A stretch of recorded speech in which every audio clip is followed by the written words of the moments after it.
Magic the Gathering's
Oh baby, oh baby, oh baby.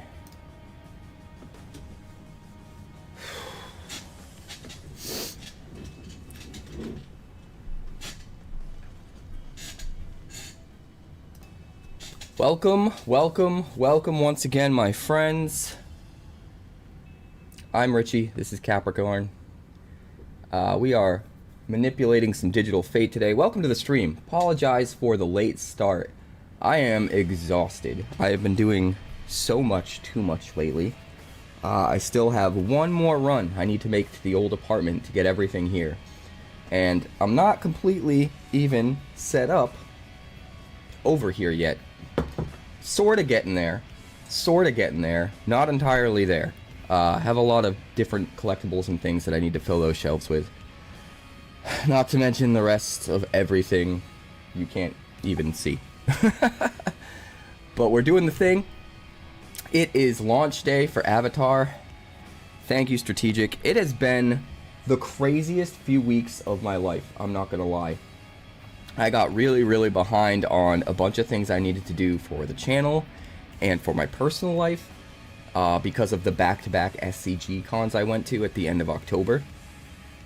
And that combined with having to move and spoiler season for Avatar and early access for Avatar and the new set 2 Call of the Stones being announced for Wonders of the First and having to cover that, and covering the pre-buy and going into the World Championships and having a team that I'm the team captain on and having to playtest with the team and prepare and all of that stuff, plus opening a concert venue in my hometown that happened while I was at one of the SCG cons, and I've been dealing with that since I've been home as well. It's just like 1,000 things all happening at the same time.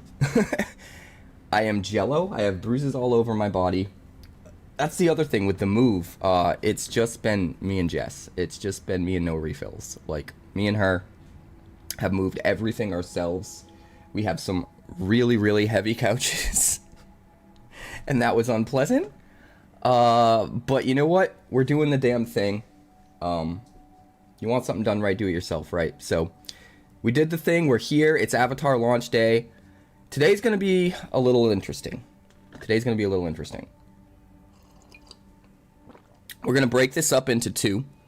Normally I do one big long marathon stream, but I have too much on my plate right now. So the plan is we're going to break this up into two. We're going to start here by doing some drafts, and if we have enough time, we're going to maybe do one standard deck at the end. Then I'm going to take a break. I got to do some testing with my team off stream for the World Championships for Wonders of the First. That's happening. I have to catch up. 48 hours from now, I will be on a plane to Vegas for that. It's happening this weekend. And it's crazy. Huge money on the line. $125,000 prize pool. $30,000 to first place, maybe more. And at 2 of the last 3 SCG Con events, I've made it to the finals. So I think I have what it takes to be world champion. Roaming Boss is on my team. That's going to be fun. So Wonders of the First World Championships this weekend in Vegas is prepping for that's nuts. But that's not why you guys are here. You guys are here for Avatar. So we're going to do the Avatar thing. I'm going to take a break and we're going to do some practice with the team off stream. I got to do one more run to the old apartment to get some stuff here. Take care of the doggos. Get another video up on the YouTube. And then we'll be back for part 2, which we will fully focus on standard for part 2 of the stream later on this evening. Alright, let's do the thing. Let's, where are we at? System message, an update is available. Please restart. You son of a... Alright, fine. In the words of Limp Bizkit, you want to play that game, bitch? Fine, I'm just going to exit you. I don't need you. I don't need you either. Get out of here. Who needs you? You're useless. All I need is nectar. Nectar of the Gods. Moving does suck, Hillbilly. I mean, it's a double-edged sword, right? It's bittersweet.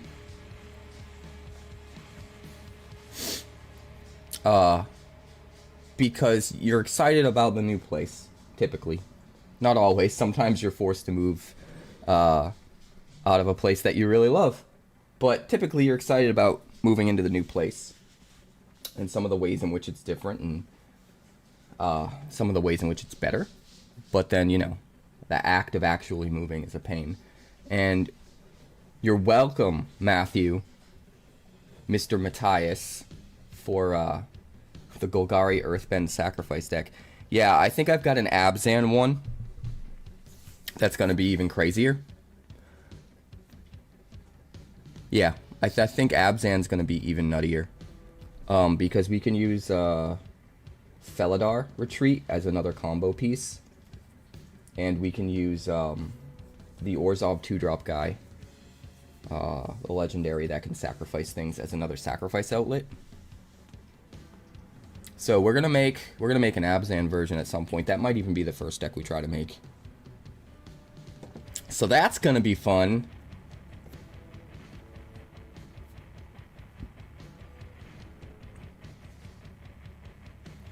That's gonna be super fun. Alright, are we in? I would like to get started, thank you. I would like a 750 quest, please. How rude.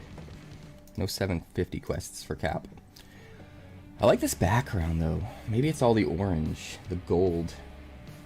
I was kind of going for that with my background before.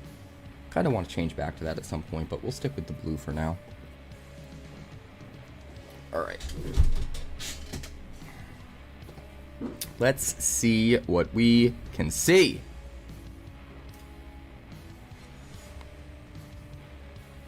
I love how they purposefully changed the quick draft to an in-universe in-universe Magic set. Because, you know, Universes Beyond is everything else. That's kind of funny. Alright, so we're going to start with a draft, I think. Normally I start with a sealed. But you know what? With my time being a premium these days, I think we just skip the sealed and go right to draft.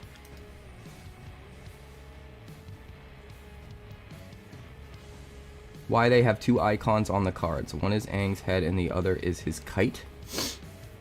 The kite are the commander only cards. That's like the bonus sheet or whatever. Or not the bonus sheet. Well, maybe they were part of the bonus sheet. But those are like the commander only cards. Every set gets like the commander only cards that come as well. Those are the kites.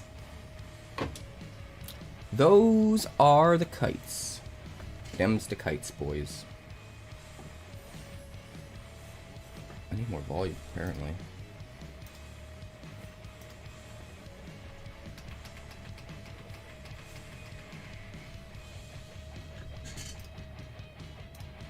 Alright, we're gonna turn down the music.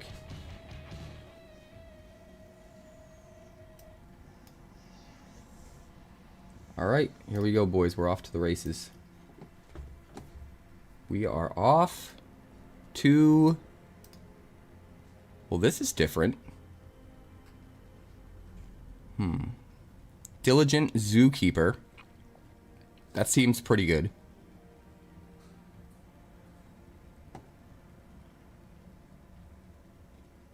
Uncle Iroh.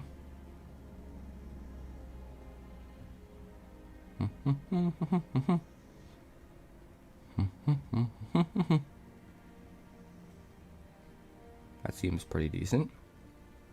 I mean, we definitely go with the Zookeeper here, right? Yeah.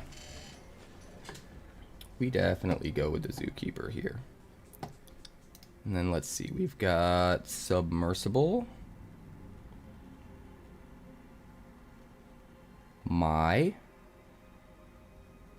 She seems really good. Flopsy.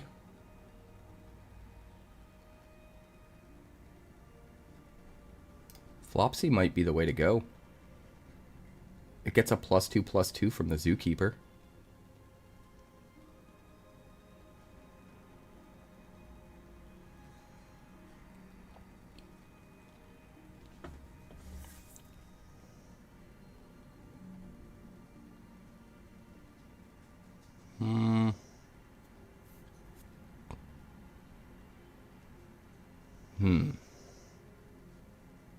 I think we go with Flopsy. Stay in color for now.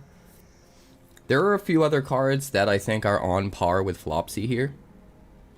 But it's better to stay in color, I think. Rocky Rebuke. Could get a damage removal spell. Better for mono white. Katara's pretty good.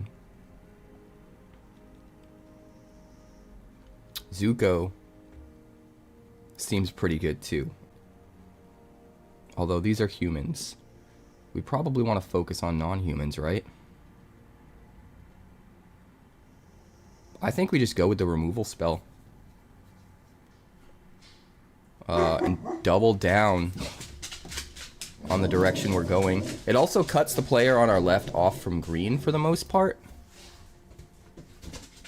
Team Avatar.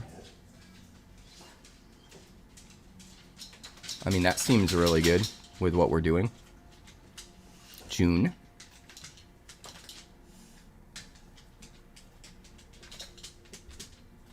Again, we probably want to stay away from humans for this deck. I mean, obviously, if we see something that's, like, bomby, we'll run it, you know?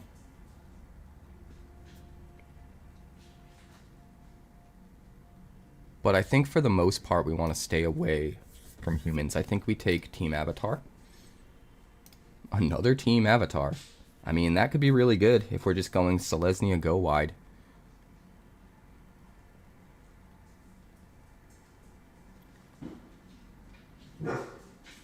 Sandbender's Storm is also pretty decent. Sold Out is okay. Another human, man. Forget these humans. Nobody wants to play with humans. Rabaroo Troop, now we're talking. It plane cycles too, so it helps fix our colors.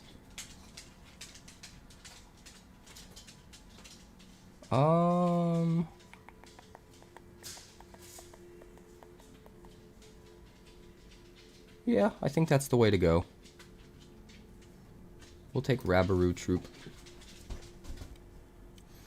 One of the players to our right is definitely going heavy green. So I have a feeling we're going to have to go 3 colors to make this work. If we're sticking to green. We're going to try as hard as we can to cut the player on our right off from green. The players on our left are definitely not going green, so they're going to be passing all the best green stuff. Let's see. Indestructible, but only for allies. Curious Farm Animals gets a +4/+4 buff from the Zookeeper and can be artifact or enchantment destruction. We probably take that.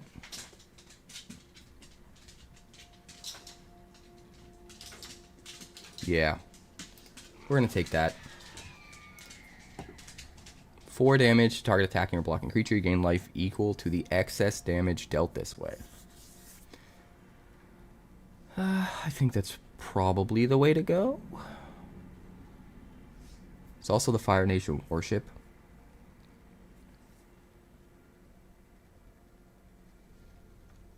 I mean, what creature type do vehicles end up having when you turn them into creatures? Does vehicle count as a creature type? Would it get a +1/+1 buff from the Diligent Zookeeper? I'm not even sure. Somebody tell me. Airbending lesson.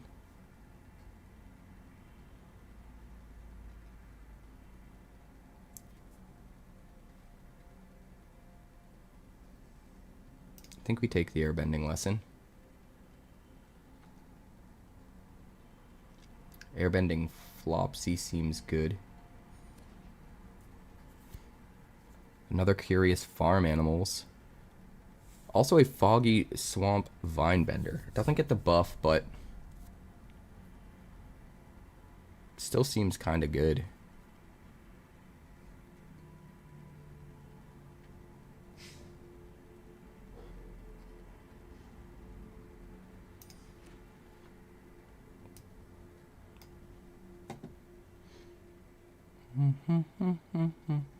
Create a 1/1 ally. I guess we'll just take that. It's probably not making the cut though.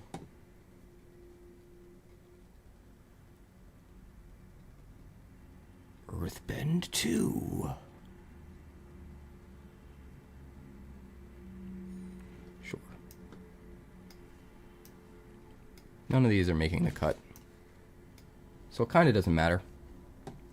Let's see, we got Firebender Ascension. Which technically gets the buff from the Zookeeper. We could go Naya.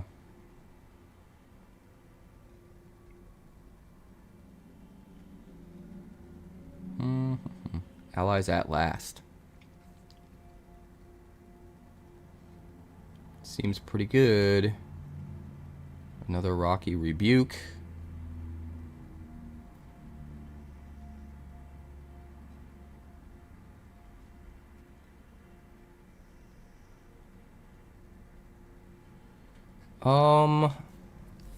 We want to cut them off of green, right? I think we just take allies at last. Raven Eagle, that makes me want to go black.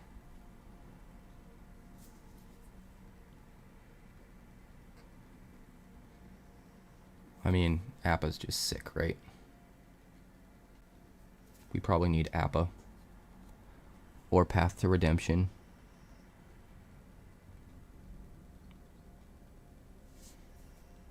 I really like that Raven Eagle, but we don't even have any fixing right now. We're going to take Appa. Appa, Appa, Appa. You guys are quiet today. What's up?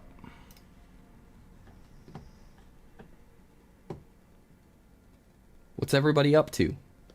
You trying to build any decks right now? What's going on?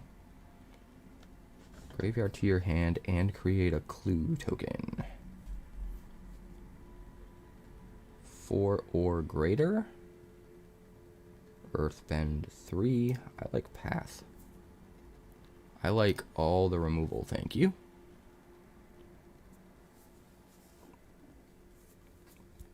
Enhance blue-black reanimator. Do you think Ozai is worth messing with in that deck? White Lotus Tile.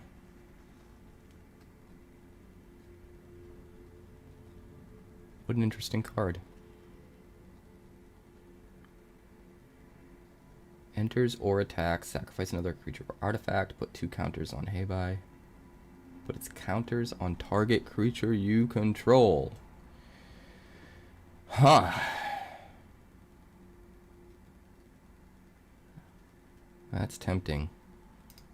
I think we might go with that. Sandbender Scavengers. I really want that card. I'm just going to take it. We're probably not going to run it, but I'm just going to take it for standard. Airbend. Earthbend. Which removal piece do we take? Sandbender's Storm, Airbender's Reversal, or Rocky Rebuke? Probably the uncommon.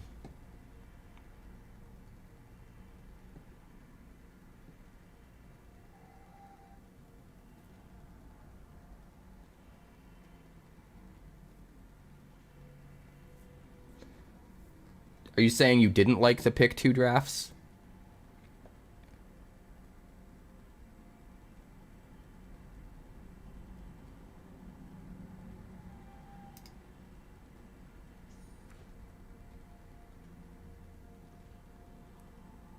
June, Glider Kids, Water Tribe Captain, Badger Mole. I like the Badger Mole. We're going to take the Badger Mole. The Rise of Sozin is a sick card. We're going to make Mono Black for sure. I have some cool ideas for Mono Black. Just straight up Mono Black control. It's going to be so fun.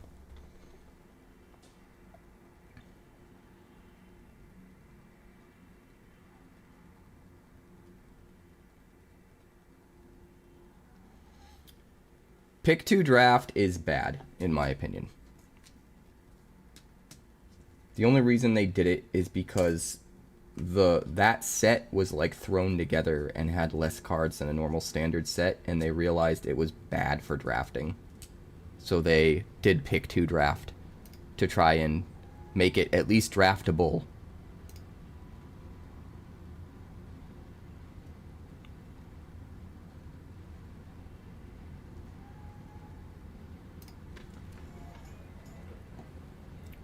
Sentries. Create a 1/1.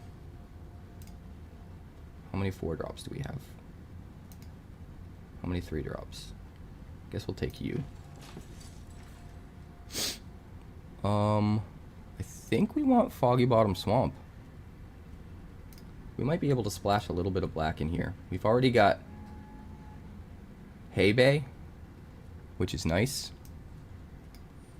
Because now this can be green for any of our green cards, but also a black for Hay Bay if we don't have enough white for Hay Bay.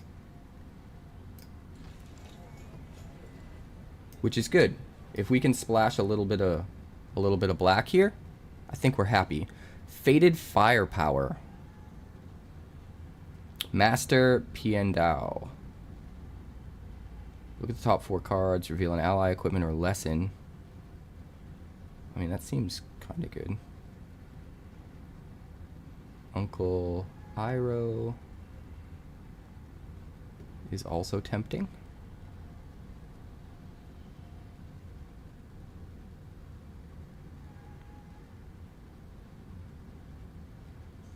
Catbird. We're not going to take it that early, but I don't see anything super good here. I think we just take the Mythic for a collection. Fire Nation Palace, Epic Downfall, Razor Rings, Sabertooth Moose Lion. Seems pretty good. It gets the double buff from Diligent Zookeeper, but it also helps fix our mana, which makes it a little bit easier for us to splash into black, potentially. I think that's the way to go.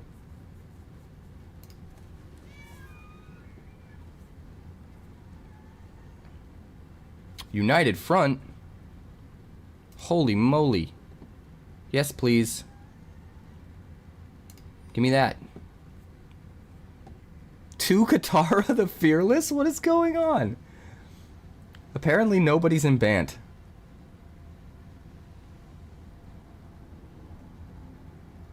Holy moly. We're just gonna rare draft it. Avatar's Wrath. Yes, I will take that. Thank you. That's a good pack. I would have just taken that pack and ended the draft if I could.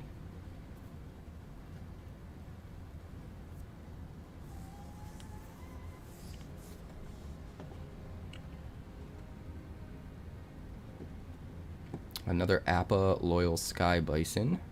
Sparring Dummy. How are we looking on 2-drop creatures? Only 1? I think we need the Sparring Dummy, unfortunately.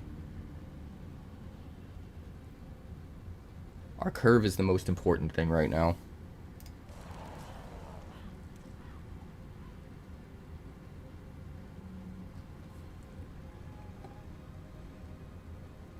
Platypus Bear. Aang's Journey.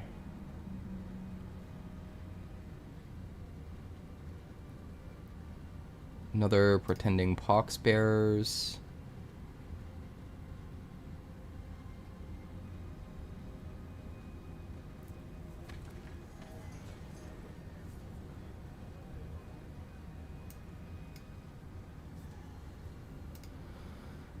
Another pretending pox bearers. Jeez. How many pretending pox bearers do we want?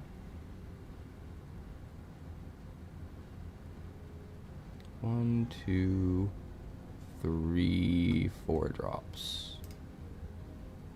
I really just think we need to worry about our curve right now. Cat owl. Yip yip.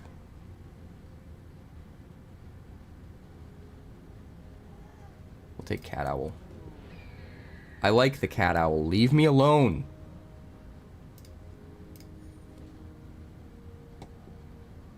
Young's deserters.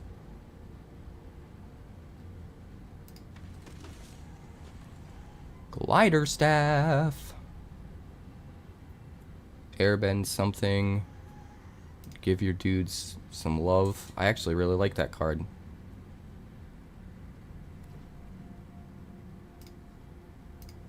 I actually really like that card.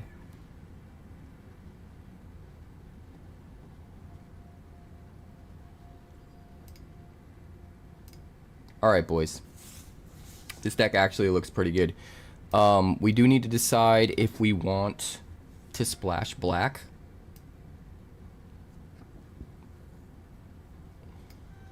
I'm not entirely sure if we do.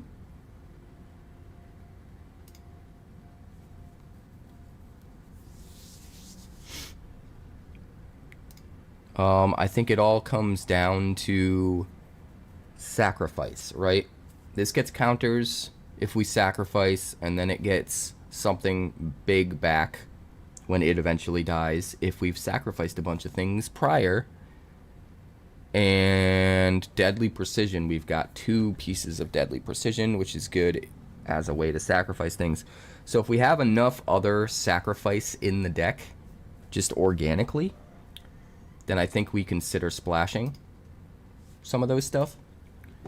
But otherwise we don't make room for it. So the farm animals sacrifice themselves. Path to Redemption can sacrifice. Does this care about any permanent? Yes. So that's 1, 2, 3. 4, 5 with deadly precisions. Let's see what else we got. Anything else?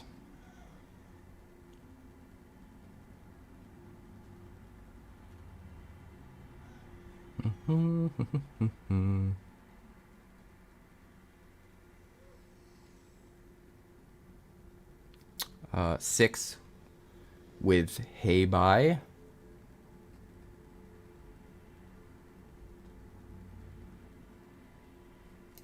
I don't think it's quite enough. I don't think it's quite enough. I mean, the dual land here is still really good for us. Because, like I said, it can make green for our green cards, but also make a colored mana for one of our non-green cards. Or actually, more than one, because of the Poxbearers as well. So, that's definitely an auto-include. Now, let's take our removal, pop it over here.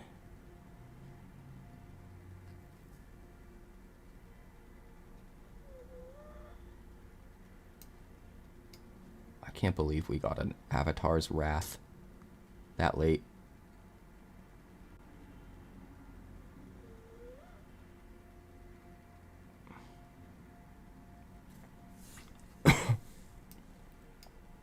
Crazy.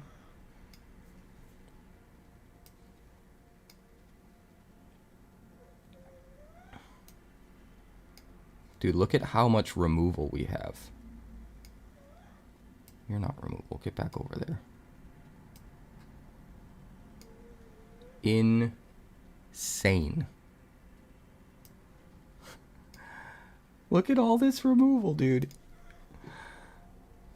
Alright, so we're definitely going to cut some of this stuff, right?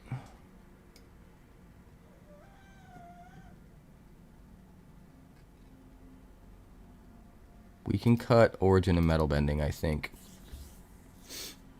And we can cut one Pretending Poxbearers.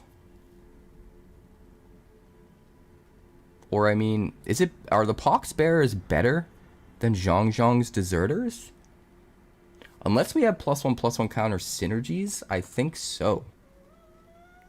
Because 2 power trades up, right? And then gives us a 1/1 that potentially turns into a 2/2. Because it's not a human, it's just an ally. The token. So it'll get the buffs from the Zookeeper.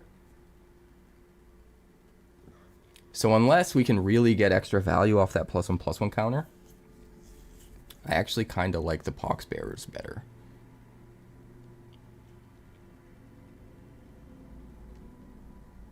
Let's see, is there anything...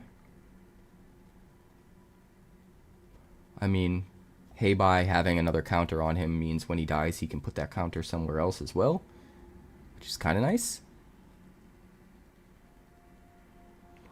Badger Mole is going to give Trample, so that could be good.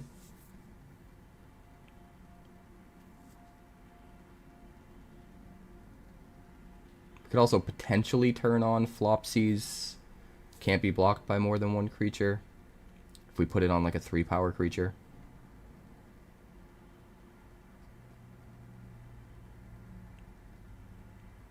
So that's like 3 different things.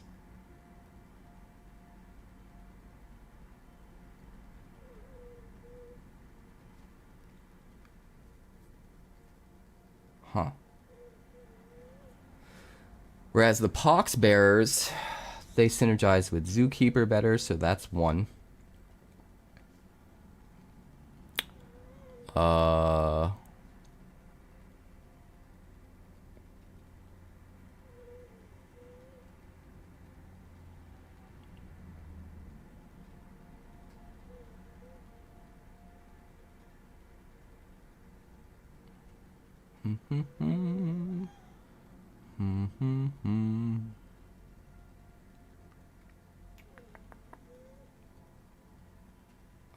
Going as wide as possible helps with United Front for counters, so that's 2.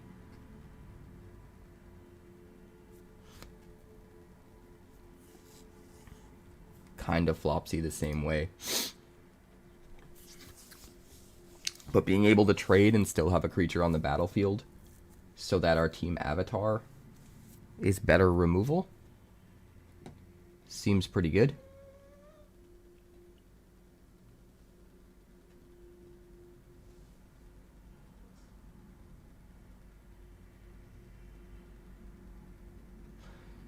Avatar's Wrath works better with Zhong's Deserters, though. Any airbending, you know?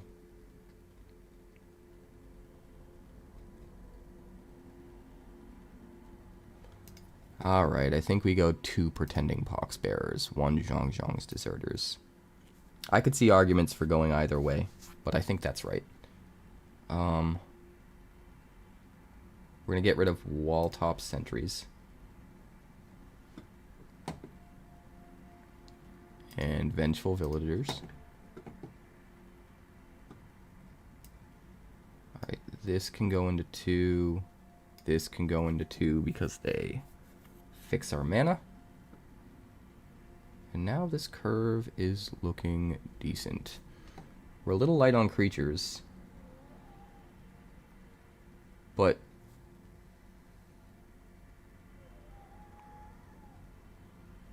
look at all this removal.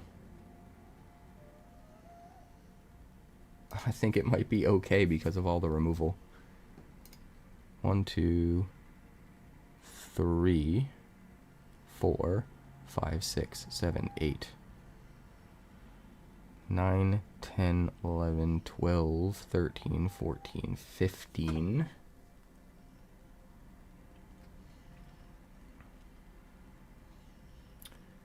15 and Path to Redemption sort of, so 16. That should be enough. It's a little on the light side, but it's not awful.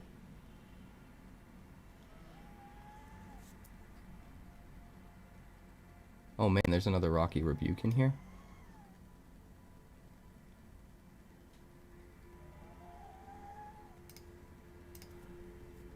Well then. We have an awful lot of removal. An awful... What do we cut? I don't even know. I need help, guys. I need help. Someone tell me what to cut.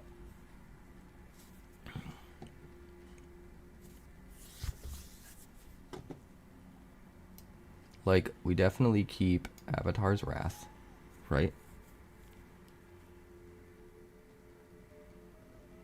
We definitely keep both team avatars because they're just so good in so many different ways. Path of Redemption helps increase our board state, so we're definitely keeping that. Allies at Last.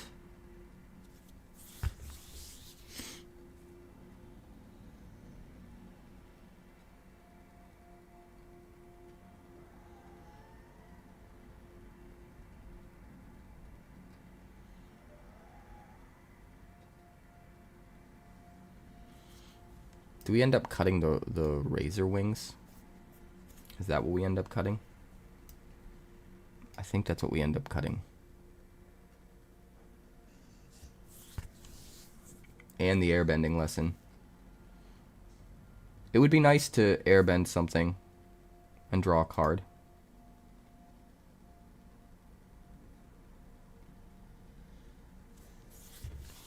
But I don't think it's better than our other pieces of removal that we have. And we definitely don't want to cut any more creatures. So, I think that's what we do. I think this is the deck. And yeah, I'm pretty excited about it. I think this will be good. Let's play some games, shall we?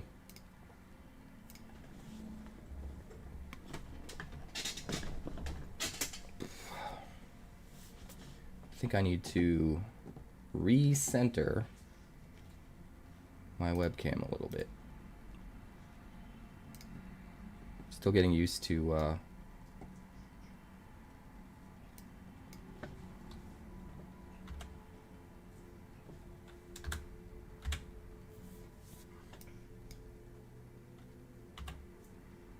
still getting used to it.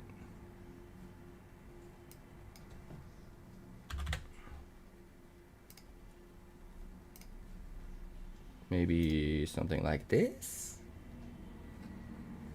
All right, I think that's better.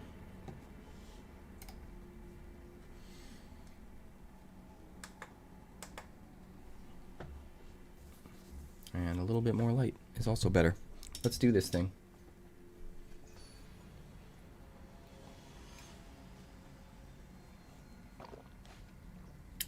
Sub-Zero.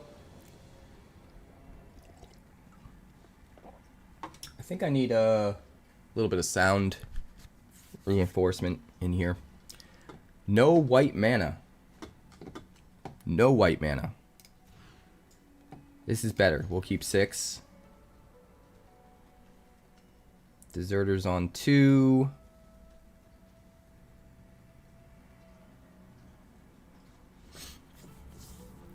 I think we dump the Rabaroo Troop. I'd rather keep the land. Alright, Curious Farm Animals it is! Let's go, baby! We are off to the races. As they say.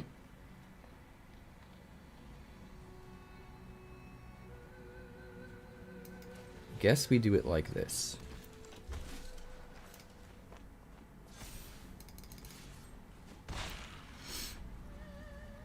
Sure. The Spirit Oasis. Oh boy. He's going shrines. Well, we're gonna go hard. We're gonna actually play Team Avatar.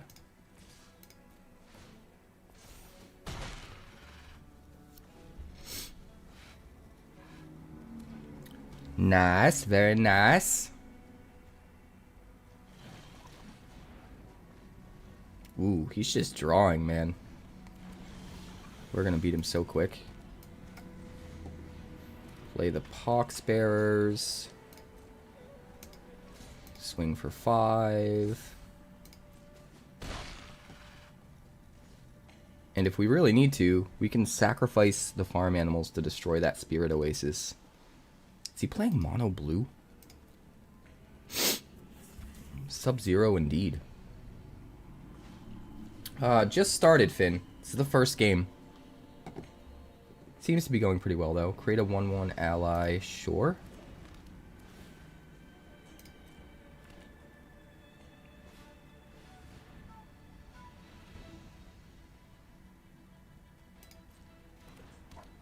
When it dies, create a clue token. I don't like that.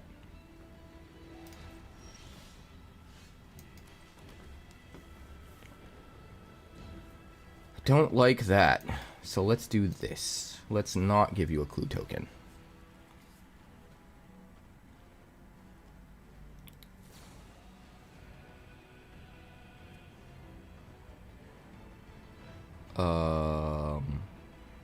Well, that's unfortunate.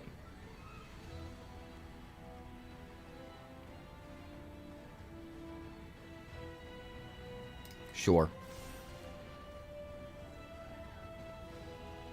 Sure.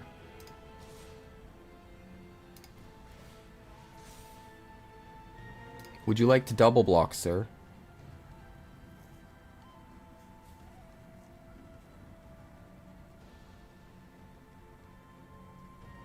No? You would like to take 5? I'm okay with that. I think we got this. I think we got this. Is there a secret of Bloodlending?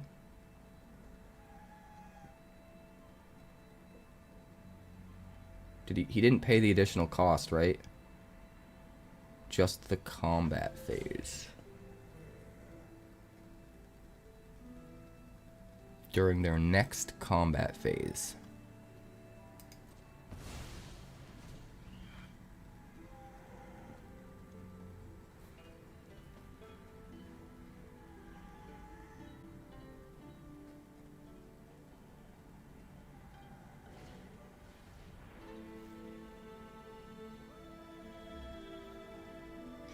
Sure.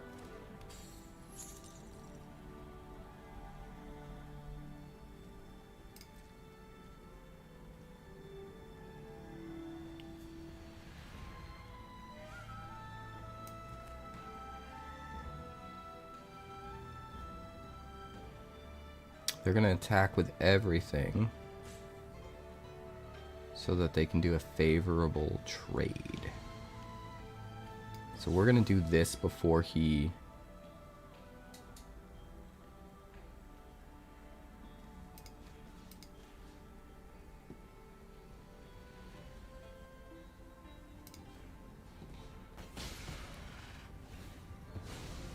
We're gonna do this so that he can't do bad things.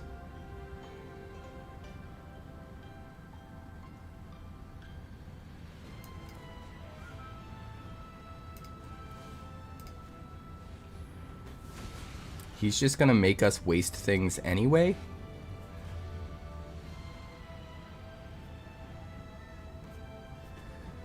Do we sacrifice the curious farm animals to destroy? Because he's gonna sacrifice it to destroy something crappy anyway, right? Destroy our own team avatar. So we're gonna do this and make it way harder for him. Okay, he just didn't attack. That's fine. That's fine.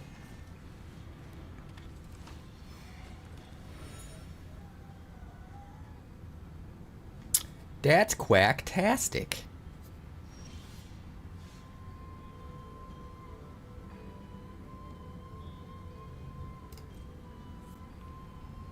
Alright, swim with just the pox bears. We'll get the buff, become a 4/3.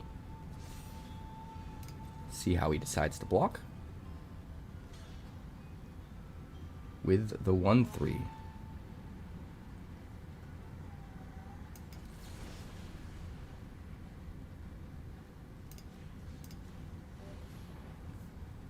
So we'll wipe out.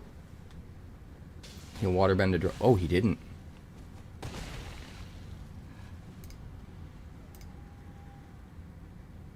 Oh, he didn't have anything to discard, that was why. That's why. He's got clue tokens, though, so it's still going to be tricky.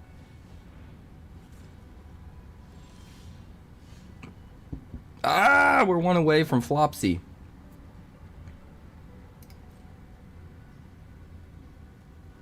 Well, we will force him to have to block with the Messenger Hawk, at least.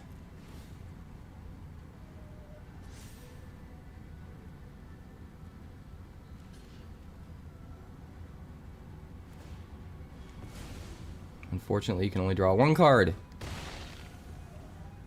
Get out of here. One more green mana for Flopsy.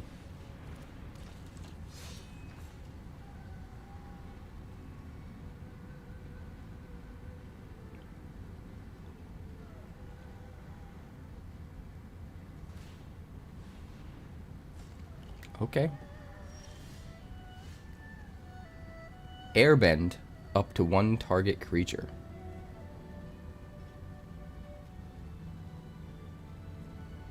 I think we probably just do this and win.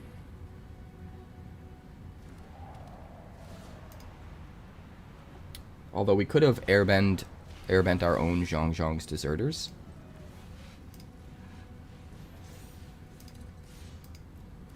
And we will smash. Good night. Well, that was fun. We even had to mulligan.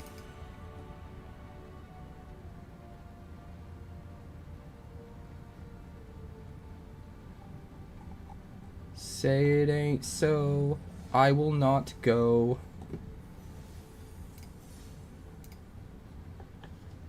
Keep it up, keep it up. Oh, I'm so tired. Oh, my back is killing me. Can we keep this? Turn 5 Rabaru Troop. Isn't the worst ever. Having Avatar's Wrath early. I think we keep it. It's not the best. It's a very, very slow start for us. But we have both of our colors. We have a bomb. We're one land away, any land, from being able to just hardcast Rabaru Troop.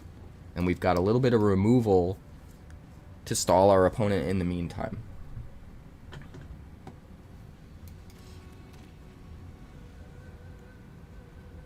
Hello, Kai. Let's hide our green for now. Pass. Hey, what's up, William? Good to see you.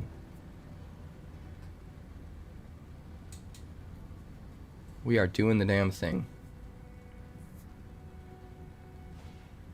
Zuko conflicted. I mean, I kind of want him, you know?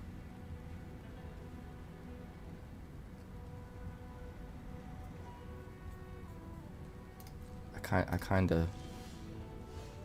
of want him.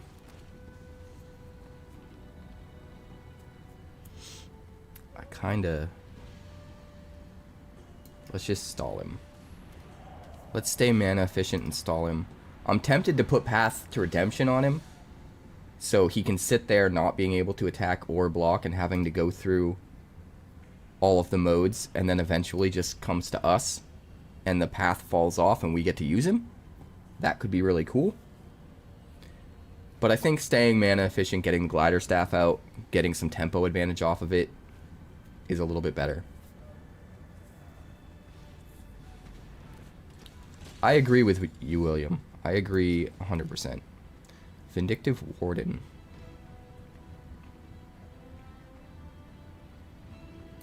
Well, we definitely sparring dummy.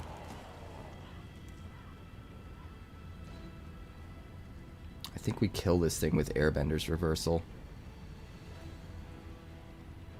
Let's pass.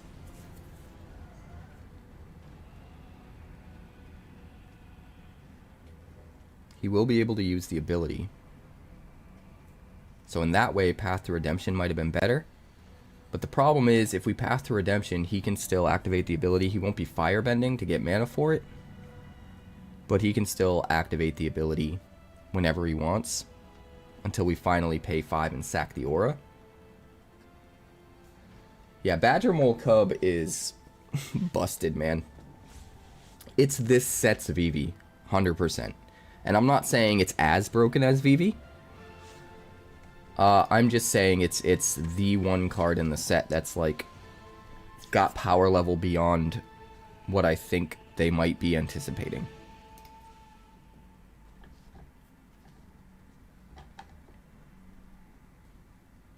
Yuyan Archers.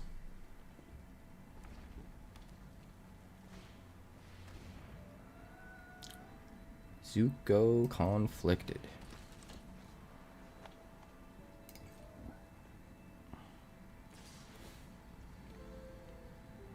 Well, before you make the mana, we're gonna do this. Goodbye, Warden.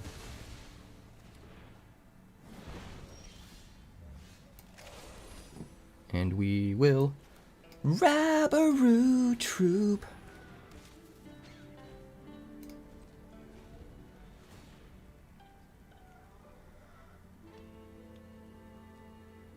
Come on, hit a land. What would you like to do?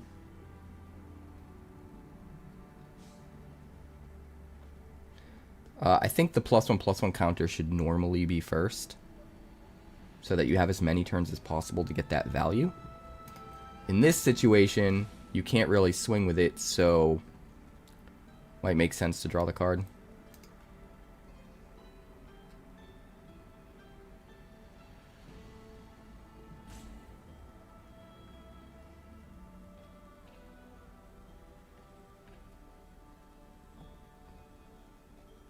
What you got for me?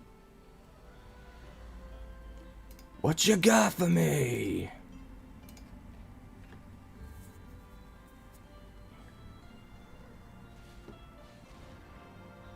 I mean, that's something. That is certainly something.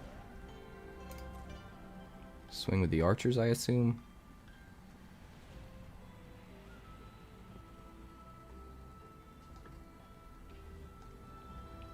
Not swinging with anything. See if we can hit a land. Nope. Ooh, the Zookeeper. That's not bad. I do think we keep leveraging this.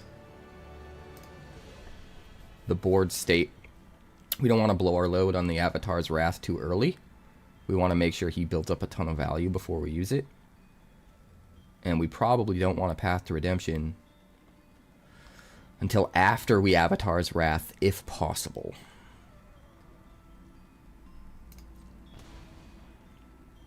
I think the dog agrees.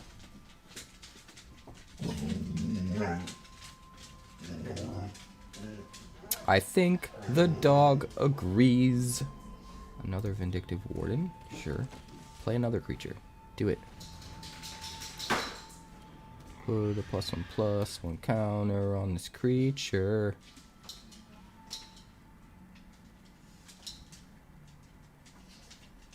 Alright, Sparring Dummy again. Ugh. Hey, there's a land. I'll take it. I'll take it. It's not a green land, but it's a land. Do we Avatar's Wrath now? I think maybe we do. I think maybe we do.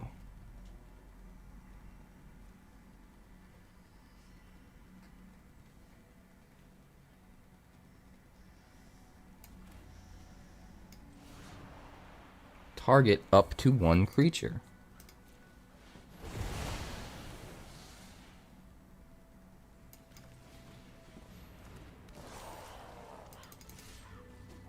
Smack you for 4.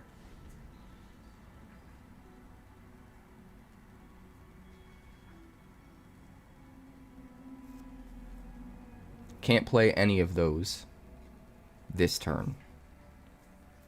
Which means we should be able to get him to 8 pretty easily. with Path and Zookeeper swinging. Maybe even 6 with Sparring Dummy. No, that's got Defender. Don't be a dummy, Richie. So we probably get him to 7 with the +1/+1 from the staff. We Path a blocker. United Front. Yeah, that'll do it. That'll do it. Holy moly. Holy moly. Let's go.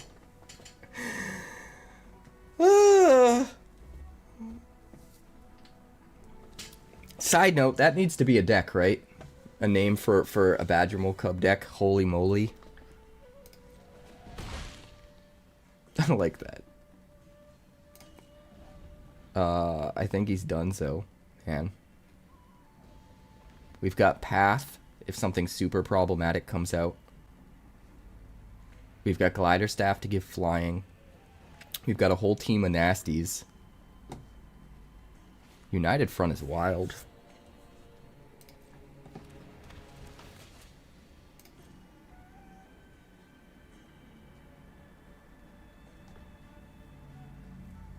So crazy.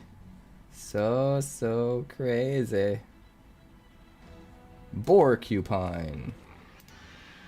Don't bork it.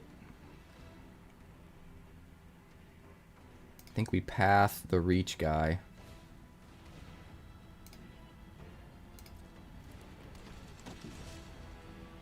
Right? Let's activate the Sparring Dummy. We'll go like a this.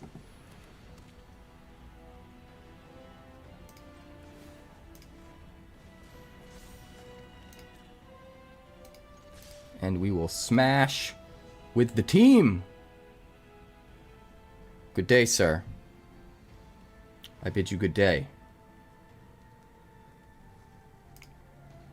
Anybody else feel like they're running out of ideas for names? We already have United Battlefront, and now we have United Front. Can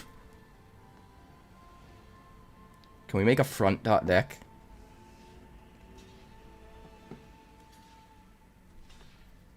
Front dot deck.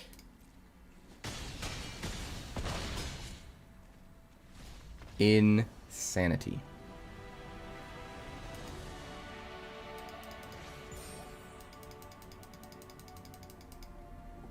Bronze?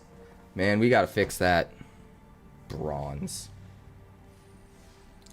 Forget that, man. We don't want no bronze.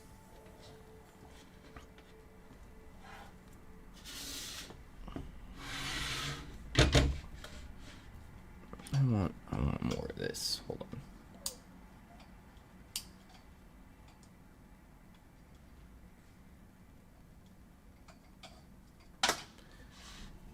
Say it ain't so. I will not go. Need some more coffee. Ah, yeah.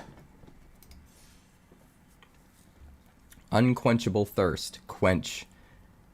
And it'll quench you. We'll make a quench dot deck.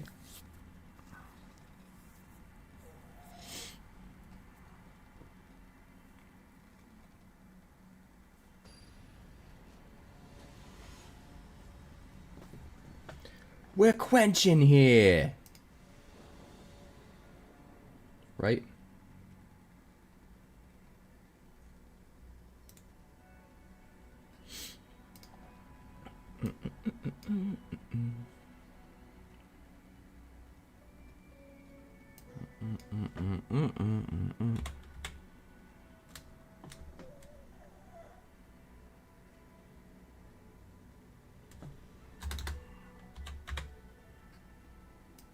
One second.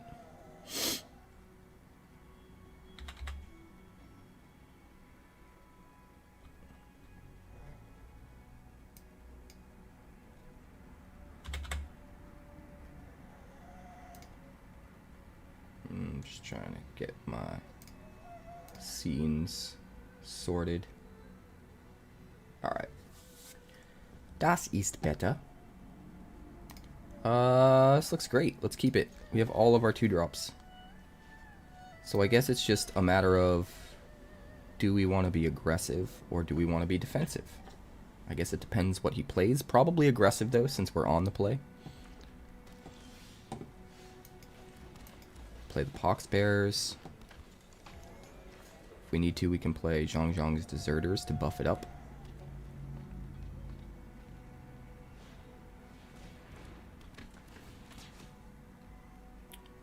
Das Archers.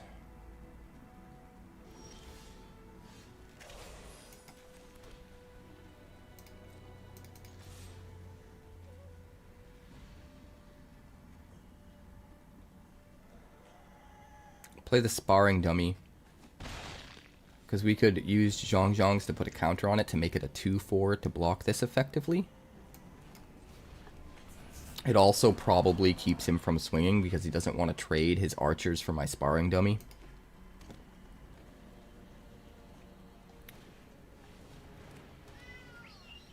Tiger Dillo.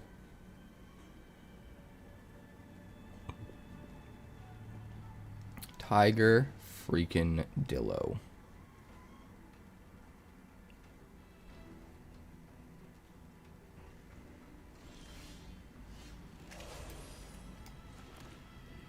We're going to try to stay mana efficient. So we're going to do that, and we are not going to attack. We will probably use the Sparring Dummy.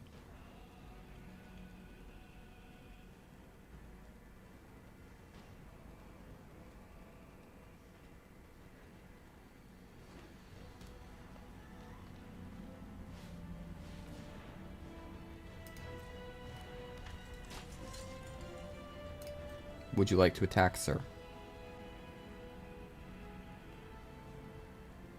Because I would love to double block.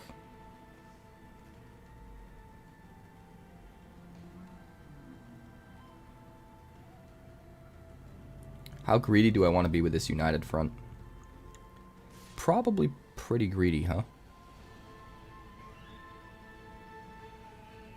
Do I let it through?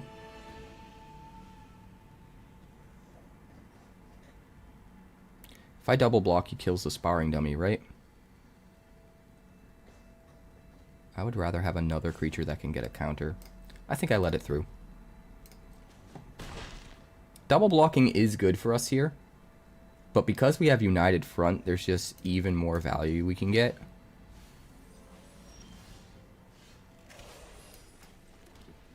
And I'm greedy, so...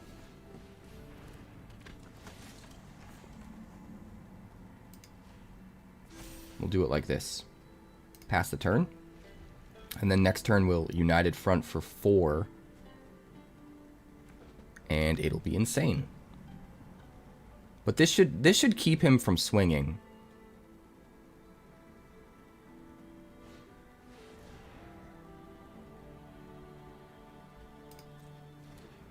Okay. I mean, we still have some decently favorable blocks here.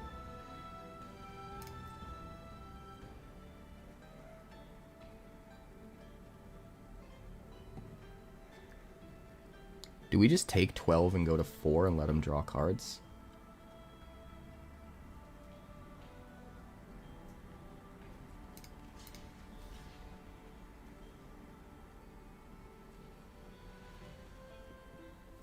Yeah, I think we do.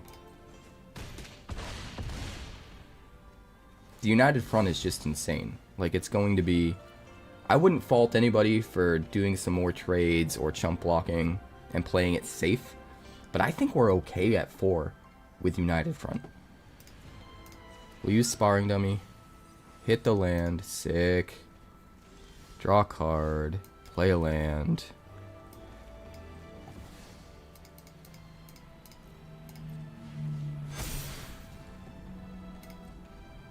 And we will swing with Whatever we don't want to block with, essentially.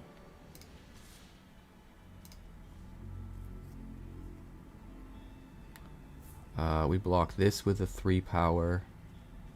We trade this here. So we'll swing for... Maybe we don't even care about that. Yeah, you know what? Let's just swing with everything. Put him at 8. End the turn. End the turn. Smirnoff.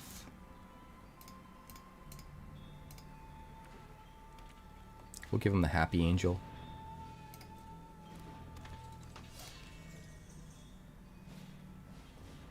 Shared Roots. I don't know if I would have played that yet. It can give trample.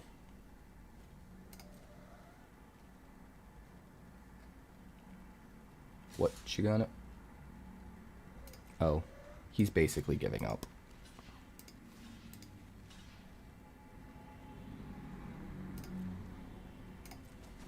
Sure. Sure, sure, sure, sure, sure, sure, sure, sure. Good night. Good fight.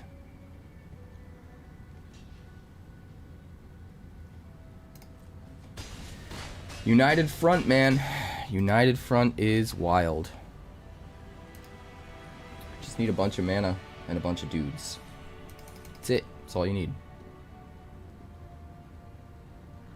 It should probably be top end of any ally deck, right? Ally decks are already going wide.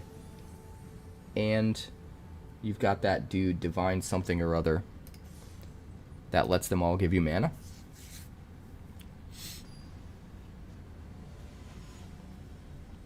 So I think it makes sense.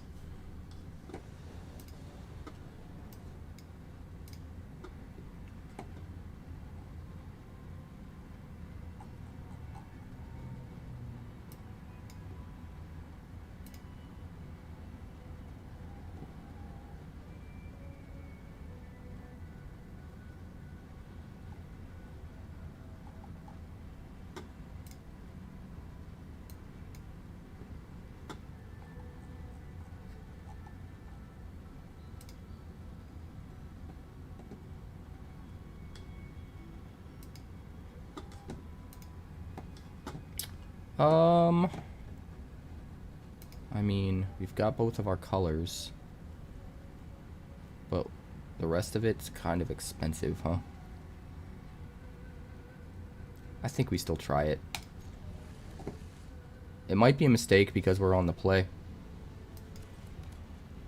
I think this is like a keep on the draw, but not necessarily a keep on the play. But I mean, having both of our colors is really good. The problem is we have so much top end, right? At least our opponent's playing a slow deck.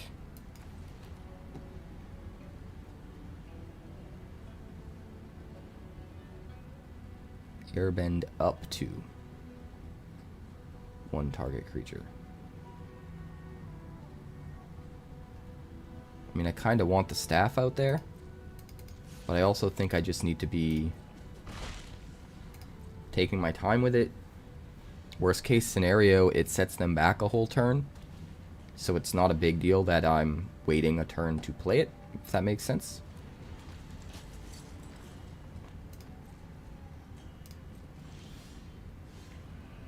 Team Avatar could swing as a 2/2.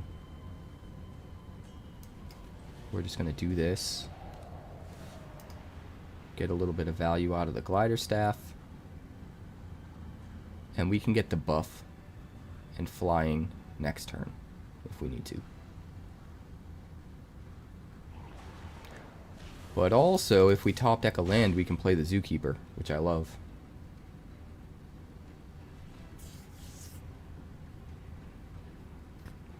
I love Avatar's Wrath. I think this card is nuts. I'm excited to brew around it. I think this is the sweeper that my Flash deck needs.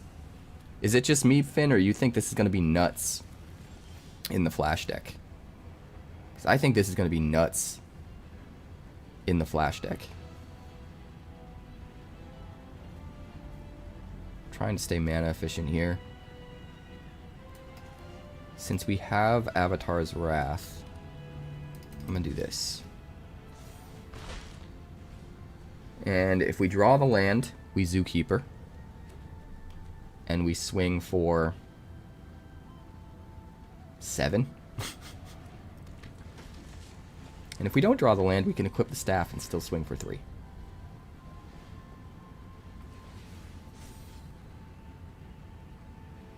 Feel a creature, put it into your hand. Sure.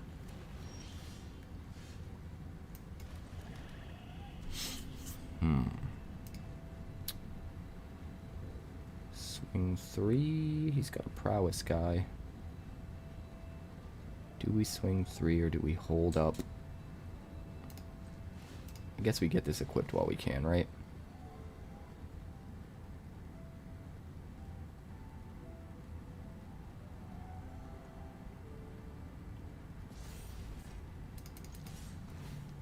I think we're going to need to Avatar's Wrath when he gets that combustion man out.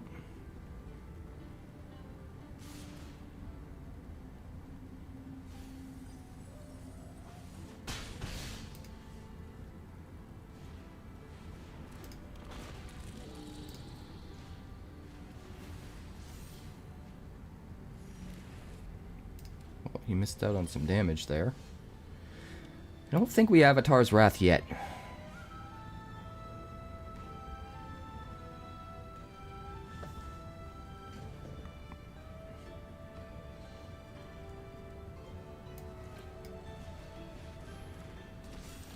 I think we just swing for 8.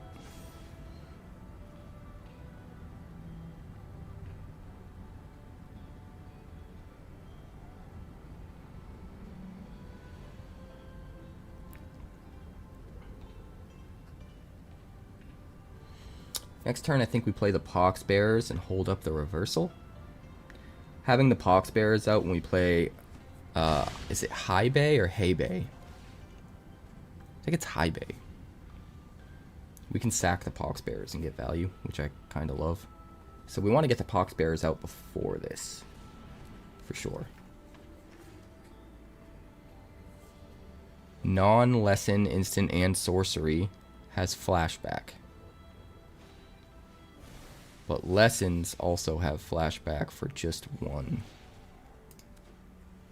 Which is kind of nuts. Luckily, all of the lessons he has are not super good.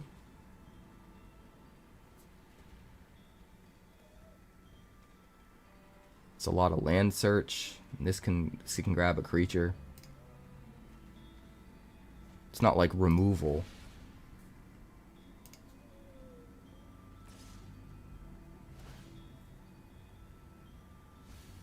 I mean, he expects me to block and bounce off, but he wants to mill me, right? That's basically where we're at. I still think we hold on to the Avatar's Wrath.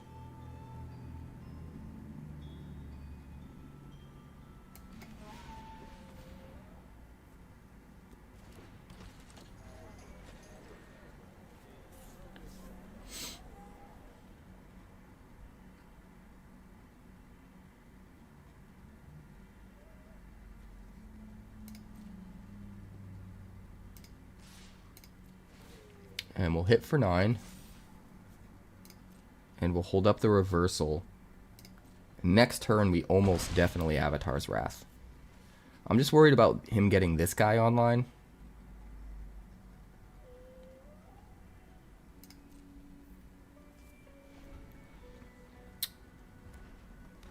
Alright, let's see what he can do. He could find a shrine if he wanted to. Wonder if he's gonna bother to.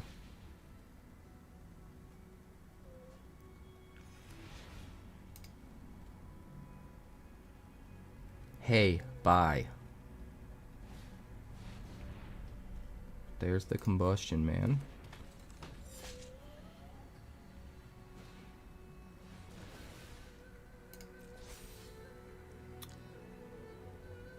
Add 1 mana.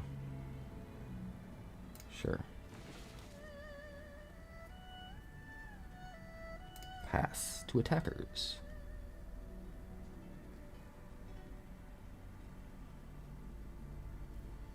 Eh?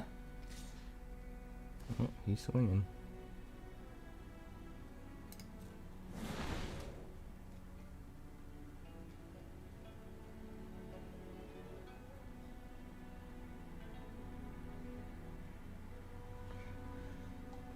I think I block in order to bait him into using that mana.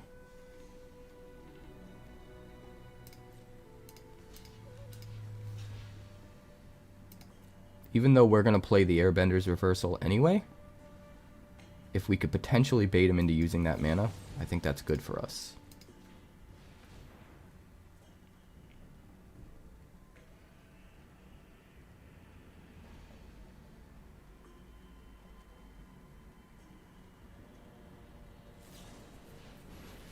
Oh no. Oh, it didn't work because there's only one attacking creature.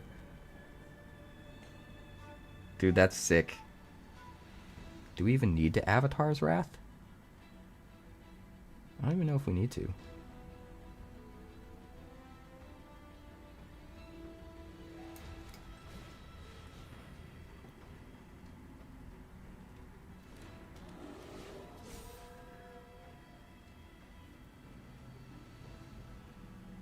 Wait, yeah, this guy. Thanks. That's a big old nasty. That's a big old nasty. Let's swing for 10.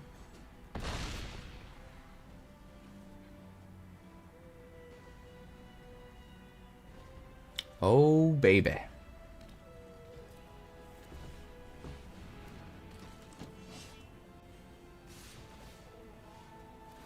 He's just, Hail Marying. Hail Mary.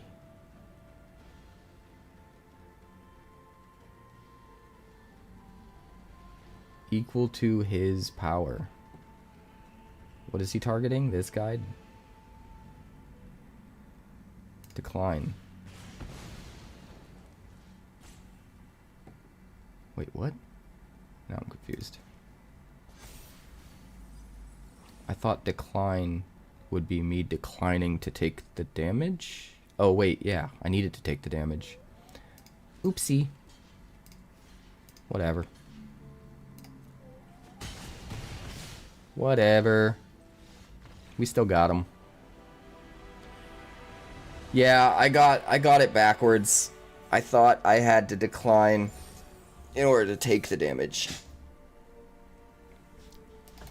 I didn't think it through. It's fine. We got it either way. Pretty sick cards, though.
Scooby-Dooby-Doo.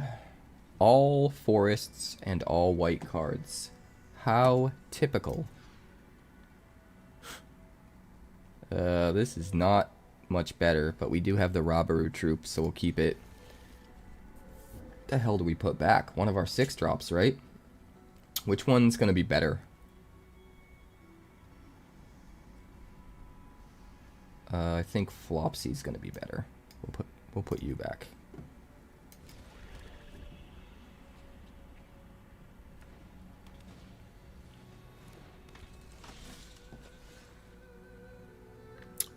Do we still cycle the Rabaru troop? I think we do. I think we do. But not until the end of his turn. Make him worried that we might have interaction. It could change what he plays.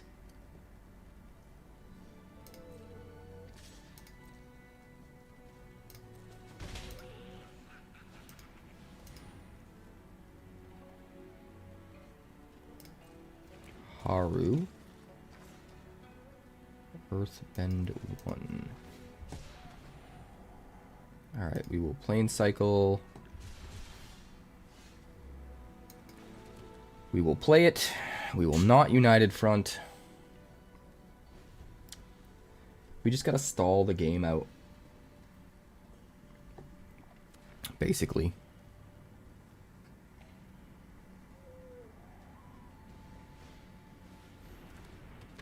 Water Tribe Rallier. Cool. We'll get to Airbend the Forest. That feels pretty good.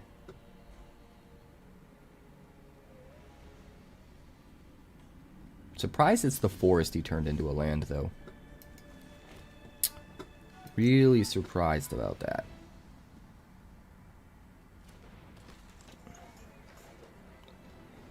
Like, we definitely want to Avatar's Wrath before United Front. If we top deck a creature, I think maybe we play it first. Maybe not. Probably. Probably replay the Zookeeper. He doesn't have a ton of value on the field. I still think we wait on the Wrath if we can. So we'll play out the Zookeeper. We could kill a thing.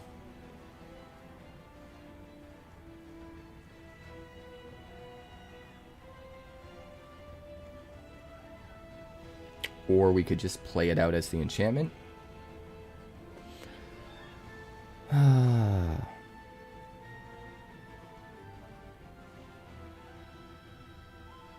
Let's just play it out. We'll just get it out there. Just one more turn and then we'll Avatar's Wrath.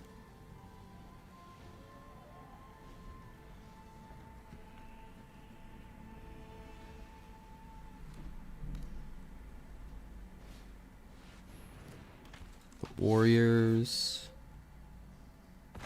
It's gonna make his dude bigger. I don't think he swings though. I don't think he swings. I think he has to wait a turn.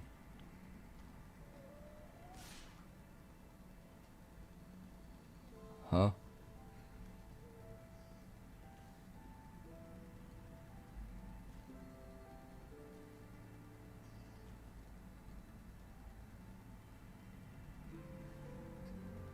What am I missing? I'm so confused.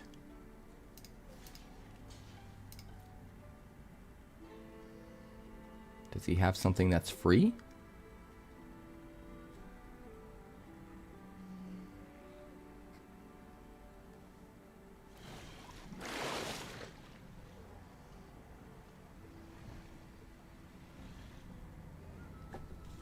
What a weird play.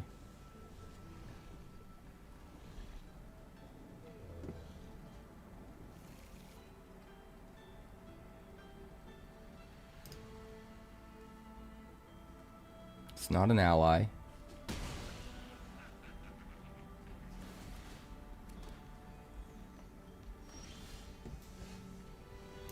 Okie dokie.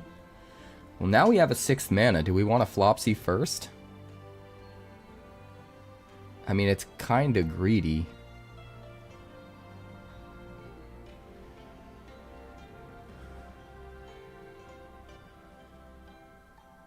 It's kind of greedy, but I really want to do it. Just let me do it. No attacks. Just let me do the greedy play, damn it. Don't hate me. I know why you want to hate me. 'Cause hate.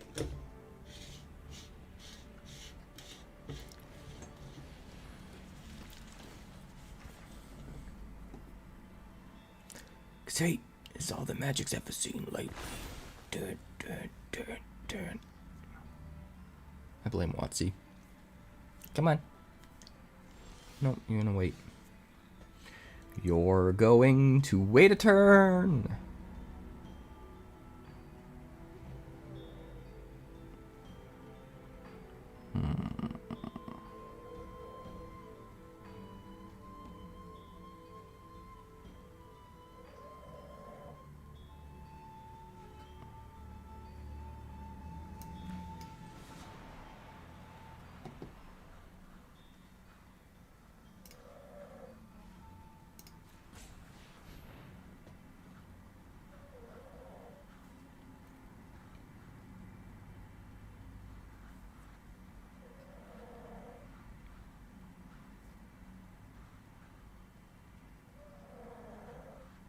Hello.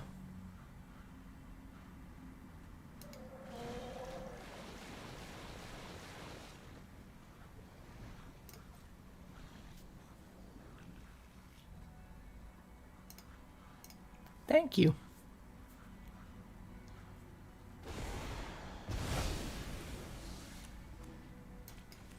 Replay the Zookeeper. Swing for 9.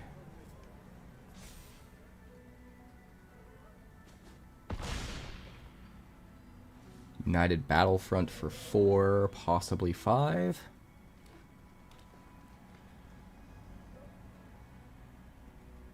And swing for lethal.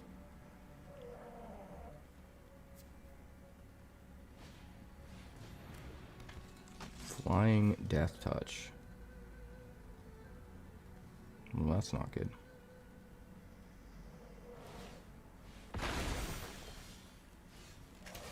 We definitely need to kill that guy.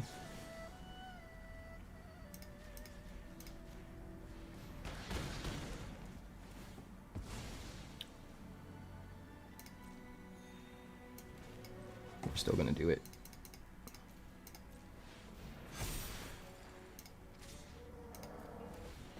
Should be 13 exact. Hell yeah. Let's go.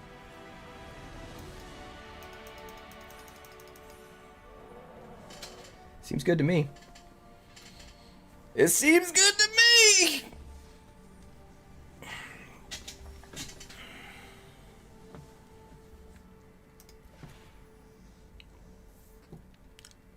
Blade of the Swarm.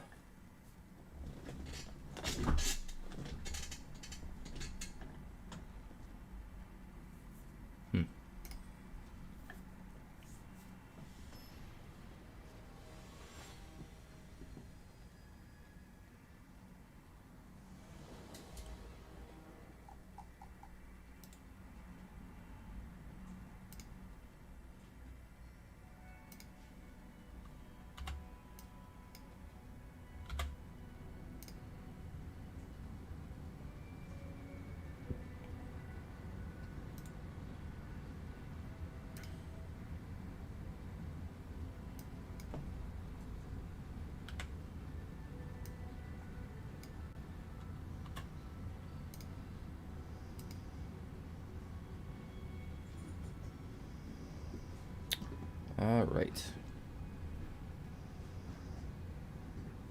We'll keep this. This looks fine.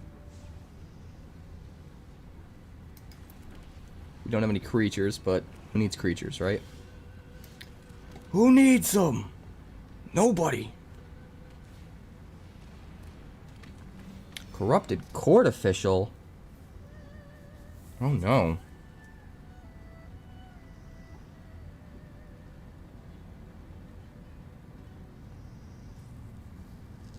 We might have to get rid of Team Avatar here. We want to keep our lands for United Front.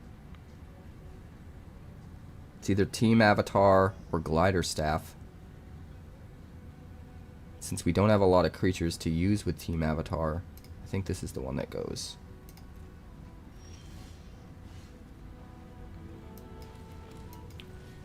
We will Sparring Dummy.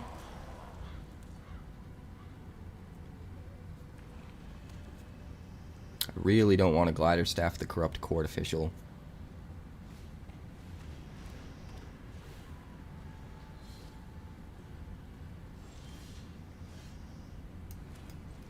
Do we Glider Staff the Tundra Tank? Maybe.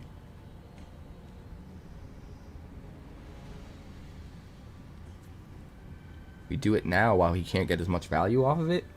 It also slows down him swinging with it. Yeah, that's what we're gonna do.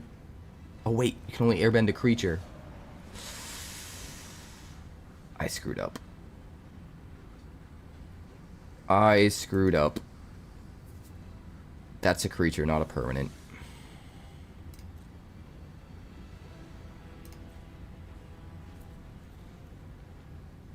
Oopsie.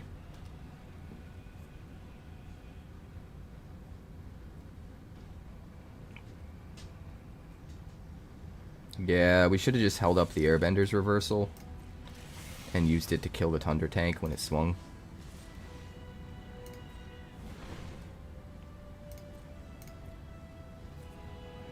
That was a big boo-boo. Big boo-boo.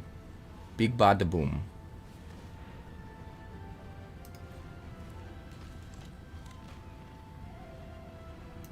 See if we can hit a land.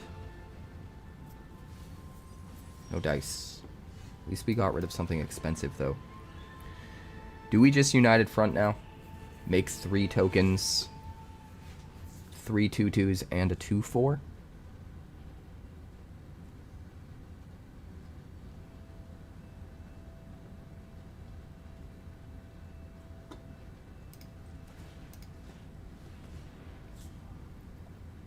No, we're not going to do it yet. We're going to equip that to make it bigger. Hold up the Airbender's reversal. Probably use it on Tundra Tank. Obsessive Pursuit. Sack the clue. Ouch. Alright, we're going to have to kill the Pirate Peddlers then. Which means the Tundra Tank gets through. Which is very unfortunate.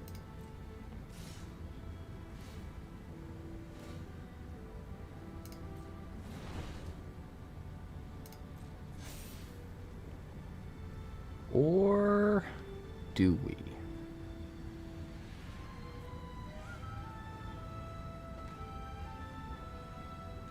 It's just gonna keep getting huge, right?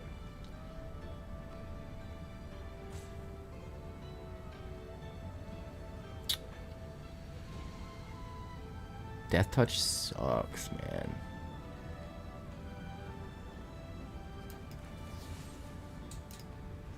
I think we take the 5. I think this Death Touch is going to be a bigger problem in the long run. If he doesn't have a way to sack next turn, well, he will. He'll have a clue.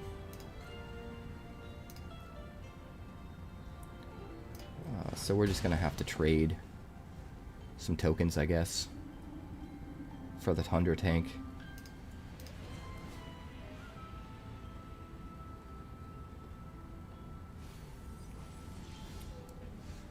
Rabaroo Troop. We could fetch a Plains so that we have enough to Appa next turn and United Front for 4.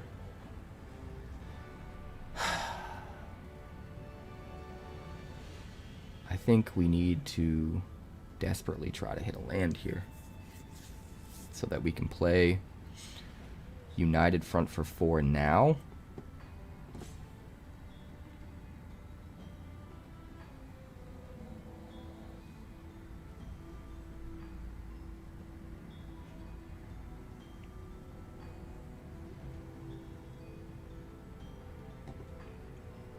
I don't love it. Please give me a land. Please give me a land.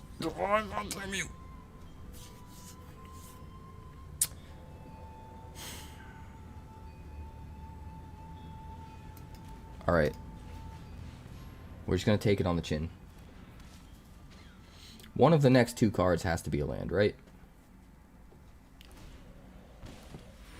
He's going to hit us for 6 with the Thunder Tank. We're going to go to 5.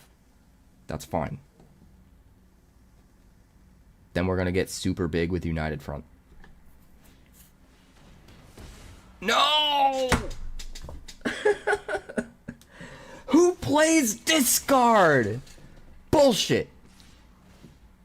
Bullshit, man. Oh, he forgot to sack the clue token. Oopsie. Oh, I can't believe he did that. And of course, now we have the land.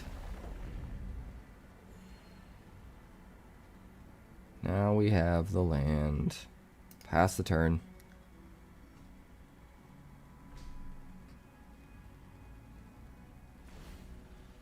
We need to hold up all of the blockers.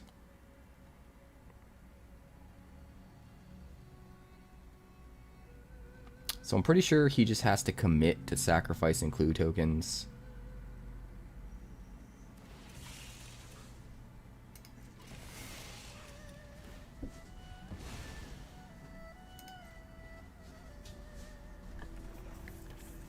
And we're going to have to chump block here.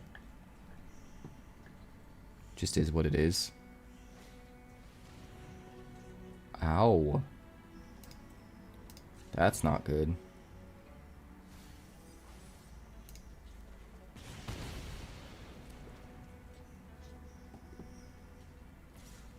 This is very bad.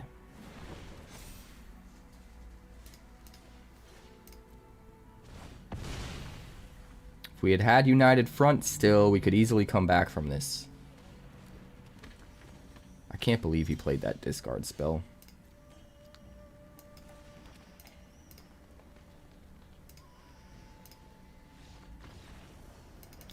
I can't believe he played that discard spell, man. What's up, Panthro? Bro caught us with our pants down. Who uses discard spells? Come on, man. Who uses Mind Rot? This guy, apparently.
How do I get your stream to show in the first few streamers on Twitch? You're all the way in the back?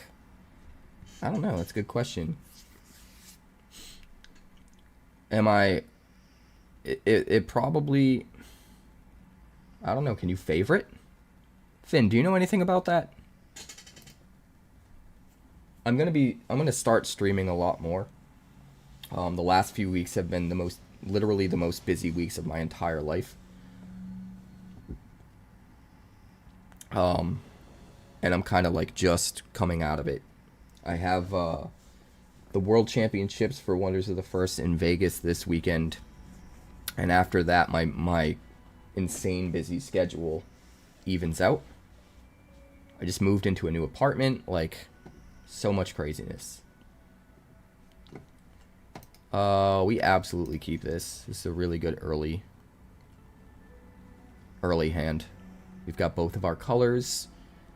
We've got everything in the world we would want to curve out with.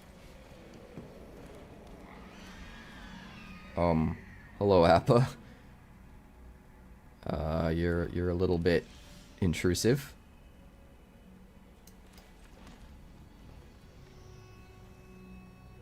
Black.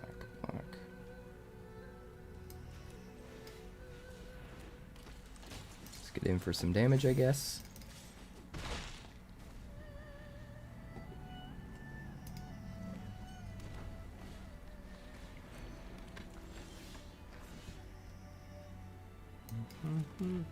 Merchant of Many Hats.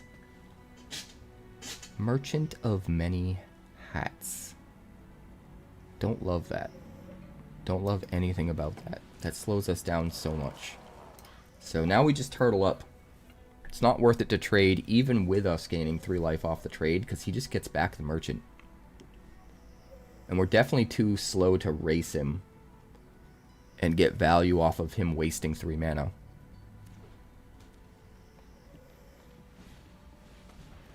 Airbender Ascension.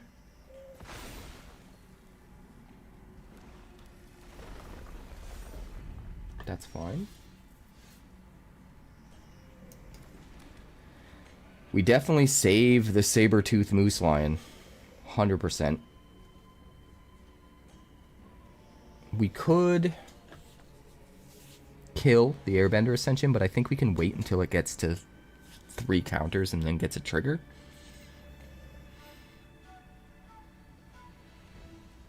So we'll just hold up allies at last and pass. If we get lucky and hit a land off the sparring dummy, we can saber-tooth moose lion in a couple rounds, a couple turns. Alright.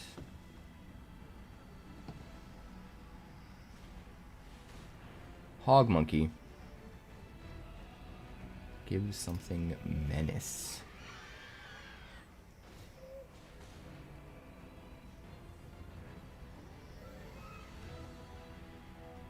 Interesting.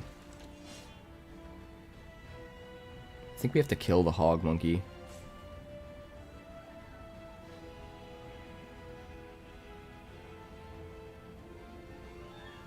Although I kind of want him to give this thing menace so I can double block with Sparring Dummy and Zhong's Deserters. So I'm going to wait. I'm going to let him. Oh wait, it's not going to matter anyway, right? Yeah, we're going to do this.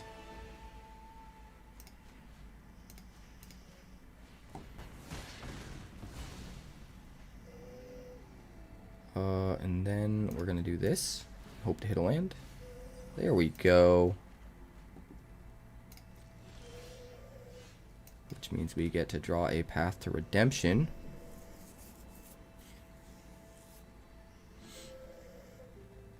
What do we put it on? Merchant. Merchant.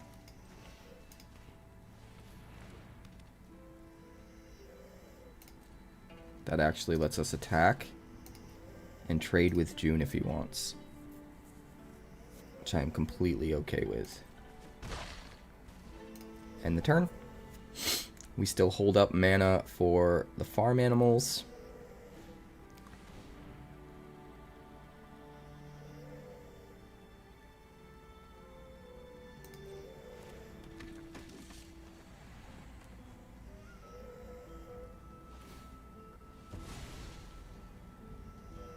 You bastard! I didn't anticipate that. I'm a dummy.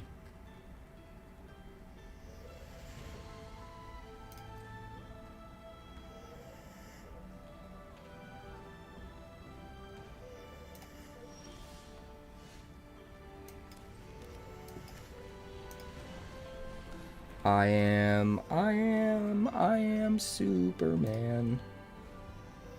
Just play the 7/7, bro. They need to sell off to another tech company.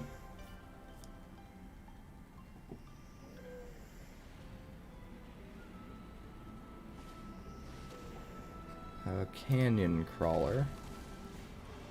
Well, that's rough. Try to make sure that is not a land.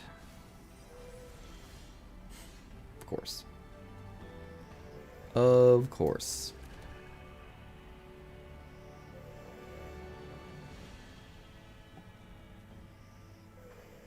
Pass a turn. So I think we race the crawler with the moose lion rather than trade with it.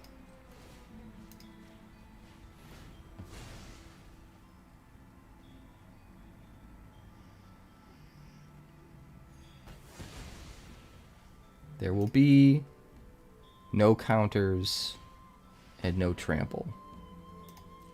Thank you. There will be none of that. Another hog monkey. Not a fan of these hog monkeys. Why are they even called hog monkeys? They don't even look like hogs at all. They look like ferret monkeys.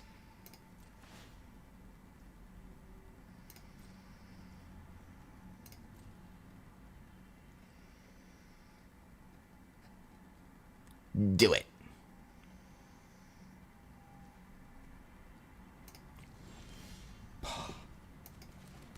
Now we're flooding. I should be using this every time. Every time I hit a land, though, I'm like, oh, there won't be another land the next one, so I'll wait on the sparring dummy. Just trying to play, like, stats. Stats and probability. It's not working out for me. At least we're kind of at a stalemate, sort of. Except now that he's got this guy that he can just chump block with, I think he swings with the canyon crawler now. I think he does.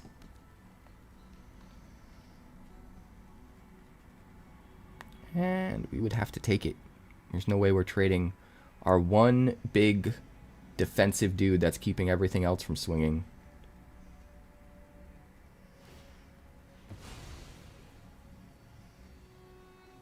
Alright. Just make all the clues.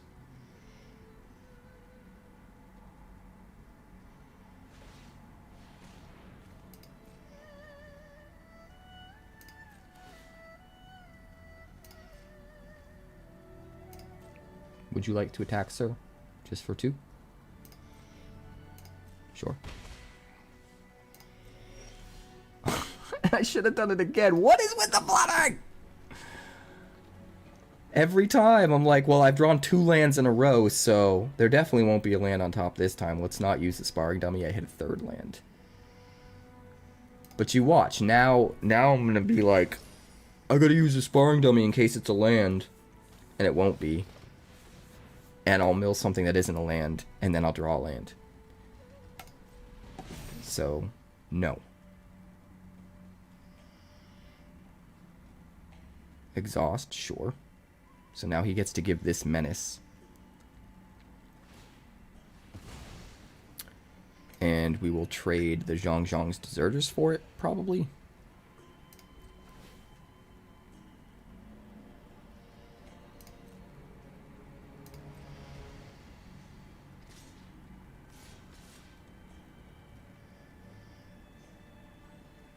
Well, now I'm confused.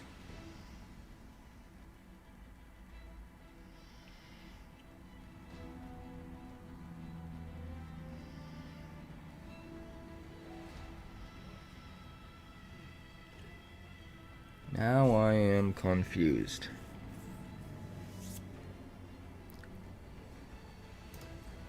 I mean, we have to go for it, right? 2-mana trick.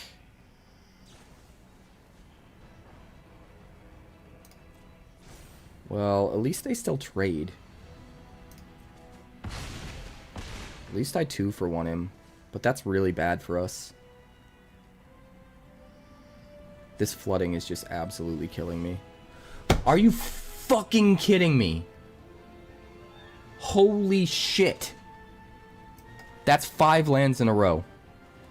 And 5 turns that we haven't used the sparring dummy. Insane, dude. Absolutely fucking insane.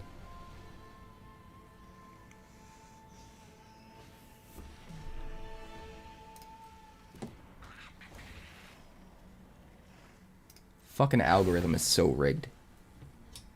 Like, I'm way ahead on wins. So they're giving me, like, an extremely unlikely scenario to force me into a position where my opponent gets the win. This is what fucking Arena does. This is why I hate Magic.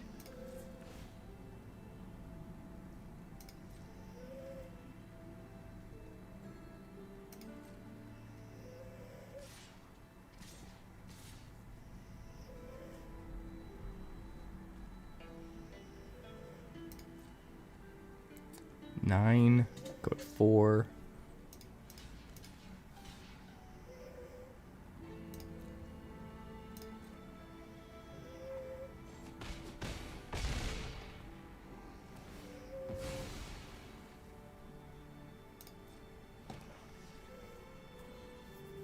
I'm not fucking doing it.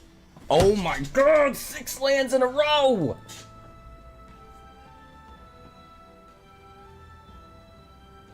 This is fucking bullshit. And finally a not. Unbelievable. Unfucking believable.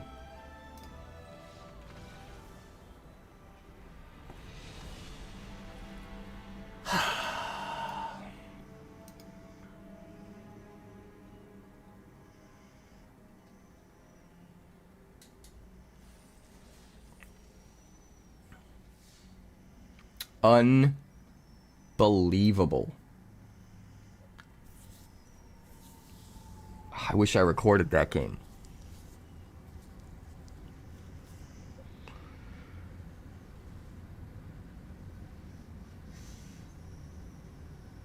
Cipher wave interdictor, if I may. I have literally no fucking clue what you're talking about. Literally no fucking clue. I can't believe that, dude. 6 lands in a row. 6 lands in a row. Can we get odds on that? Can we get odds on 6 lands in a row? Because that's fucking gnarly. Oh, you redeemed a custom card? Sorry, I'm multi-streaming to YouTube and Twitch. And on the multi-streaming chat, it doesn't show redemptions. Make sure to remind me if you do a redemption. I'm gonna multi-stream everything I do unless it's me doing standard. Any drafts, any launch day stuff, any early access, all that stuff I'm gonna multi-stream. The only time I'm not is if I'm specifically doing standard brews. Because I feel like it cheapens the brew if there's a live stream you can watch on YouTube with me playing the deck, and then I put it up as a deck tech later that day or the next day or whatever. For Twitch it's a little different, you know. I'm okay with like the people that are taking the time to go over and watch me on Twitch, and if they're on both channels, then they're supporting me on 2 different platforms, and so it's kind of cool that they get a behind the curtains look at the decks I'm working on for YouTube. But for my YouTube people, whenever I'm, you know, doing specifically streaming where I'm figuring out standard deck techs and getting footage for standard deck techs, like, it doesn't make sense to have that be on the YouTube and then have the deck tech be on the YouTube. I feel like it just waters it down. So all of the limited stuff I do and the special things I do that aren't just, you know, doing standard for deck techs and stuff, that will be simul-streamed to YouTube and Twitch. But if I'm just doing a stream that's specifically standard, brewing standard, all that good stuff, it'll be just on Twitch. And then the deck techs, the more curated version of that, cut down, will end up going on YouTube as deck techs. So, this is a simul stream. If it's ever a simul stream, make sure to remind me if you do something like a custom card. Let me pop on over.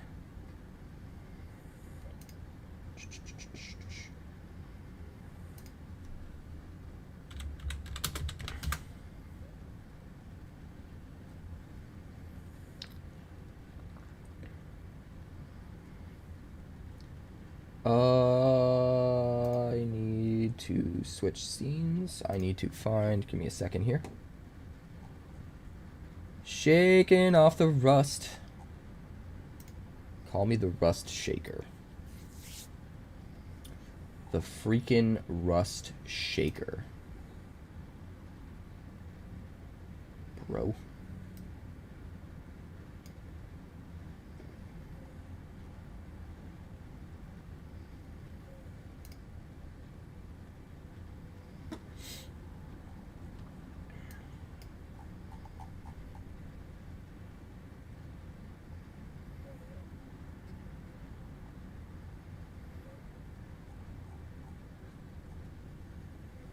I haven't heard from Avalan in like 7 weeks.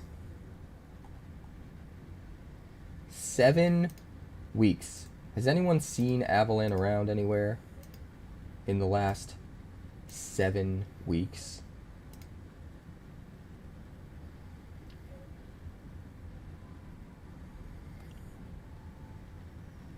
Just curious.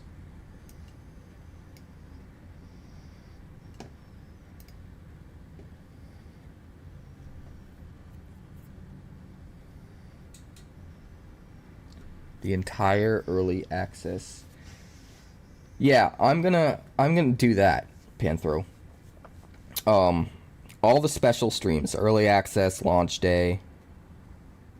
You know, any special streams are all gonna be simul streamed on YouTube, even if it is standard. But normal streams, if I'm just popping on doing a 4-hour stream, focusing on brewing standard decks for deck techs, those won't be on YouTube.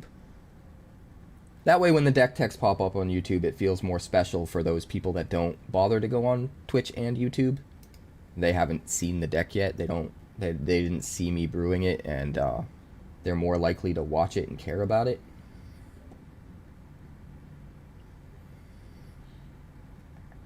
Alright, let me find set review. One momentito. This is not an avatar card, so get rid of that avatar logo. And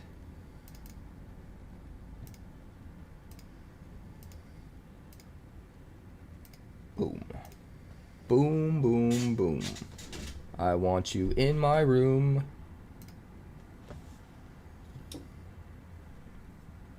Let's spend this night together, now into forever.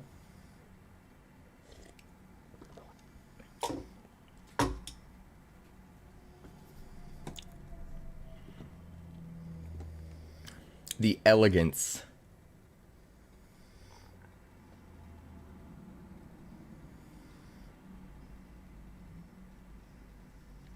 What are you saying, Finn? You see them on Discord, but in busy? Curious what you mean by that. Alright, this is Fuzi's custom card. This is called Cypher Wave Interdictor. What a cool name. A 1/2 bird wizard with flash and flying for 2 blue mana. I kind of like that. I kind of like the stats, the abilities, and the mana cost, regardless of what it does as of right now. I kind of like the, super deep into blue commitment here. Discard a card. Counter target activated ability unless its controller pays 2. If they do, draw a card. Activate only once each turn. Interesting. I like this. I like this. So, you either get a free activated ability counter off of discarding, no mana, which is good.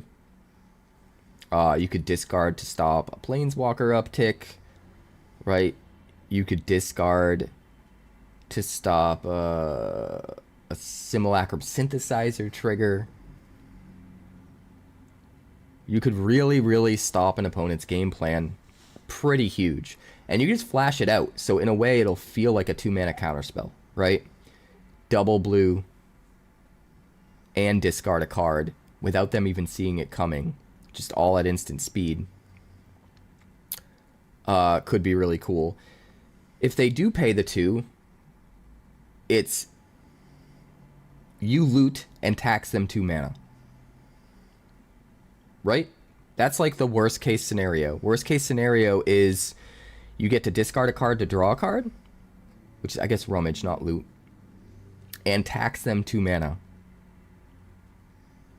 Which also is just really good. Especially if you want to discard cards and you want to draw cards, if you have things that trigger off drawing cards, if you have ways to get value out of the card that you're discarding, all that stuff.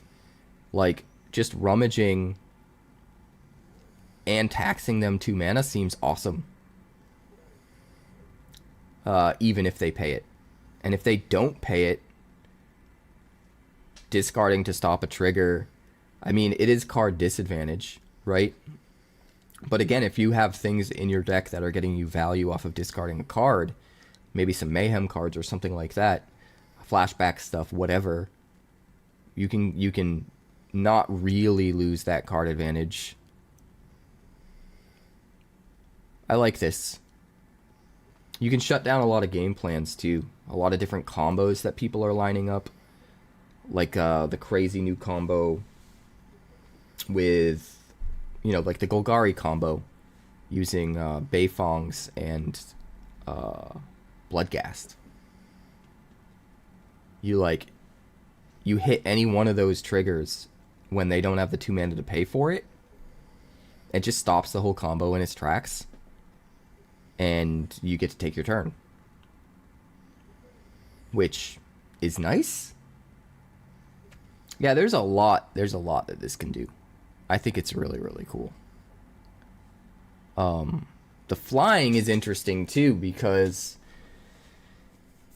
sure, you might potentially be in a position to get some card disadvantage over the course of the game if this sticks on the battlefield and like you're using it multiple times over the course of the game and they are not paying the mana, you're just countering stuff.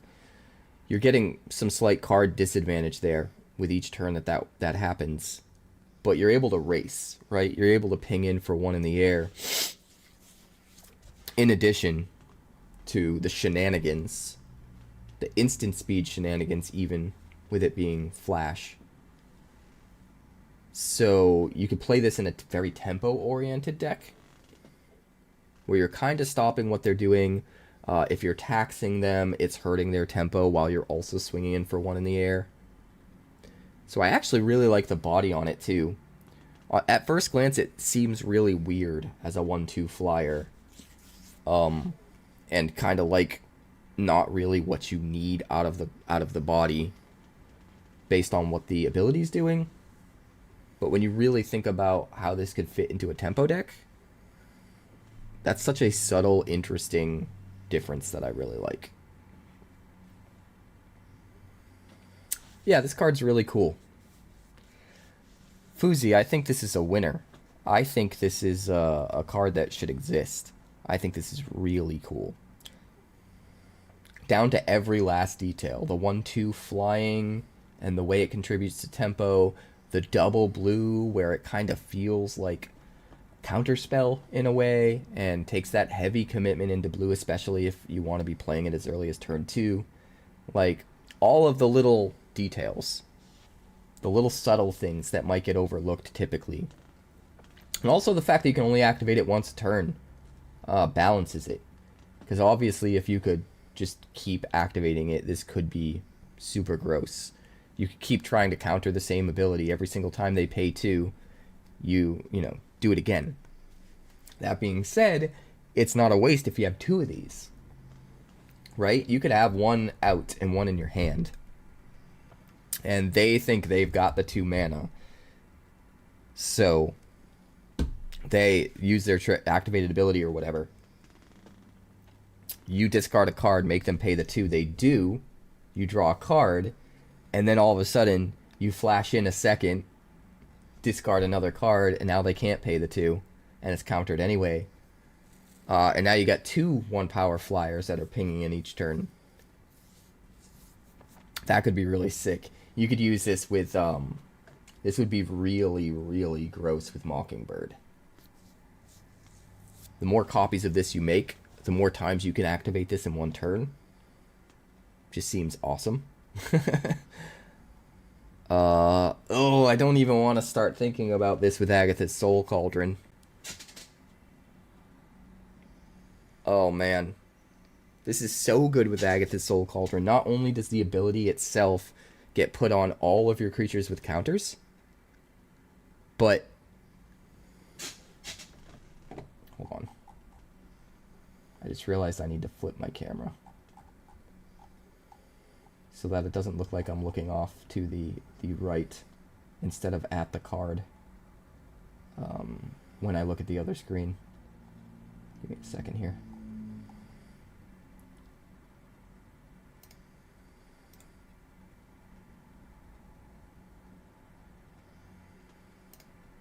There.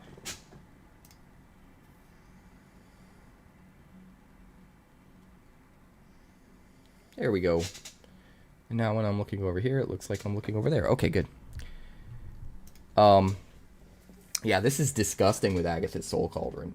Because not only can you give this ability to all of your creatures with counters, but the ability is discarded. My calculations are correct. When this baby hits 88 miles per hour, you're gonna see some serious shit. Absolutely correct, Tom. Welcome to the stream.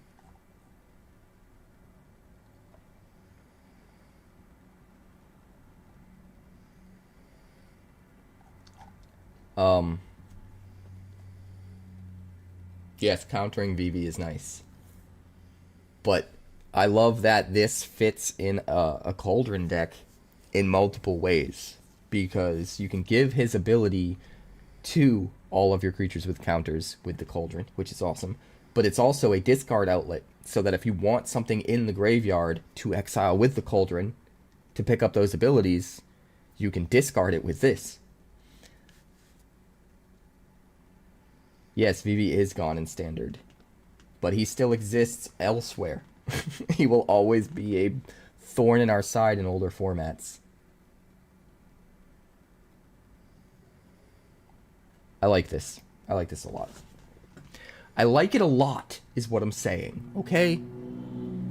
I like it a real lot. But we gotta get back to, Oh, Finn's got one he wants to check out.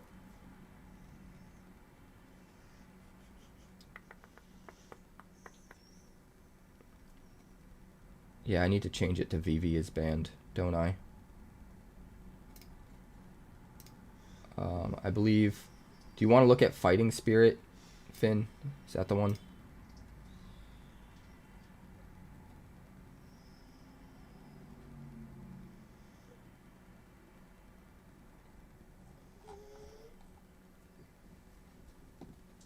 Scooby-Dooby-Doo. We're gonna have to jump back into the games real quick, because I gotta end this stream in 15 minutes. But we'll be back for part 2. Part 2 of the stream this evening, where we'll be focusing on Standard. That's gonna be fun. Alright. So here's Fighting Spirit. This is Finn's custom card submission. Another engraving card. I love it. Enchantment Engraving for 5 mana in the colors of Boros. Engrave non-legendary creature, which means as this permanent enters, you exile a non-legendary creature from your graveyard. It is attached to this permanent. At the beginning of combat on your turn, you create a token that's a copy of engraved card, except it's a spirit in addition to its other types. It gains haste until end of turn. Sacrifice it at the beginning of your next end step. This is sick! It's a build your own Urabrask's Forge, except it's an enchantment instead of an artifact. I love this so much. I miss Urabrask's Forge so much. That was such a fun card to brew around. And this is just taking it to the next level. This is so fun. What's up, Tom? Good to see you, buddy. Dude, I love this. And the art's super cool, too. I don't even know the best way to use this. But man, does it seem awesome. I mean, anything with ETB abilities, but that's also a nasty body, is going to be awesome, right?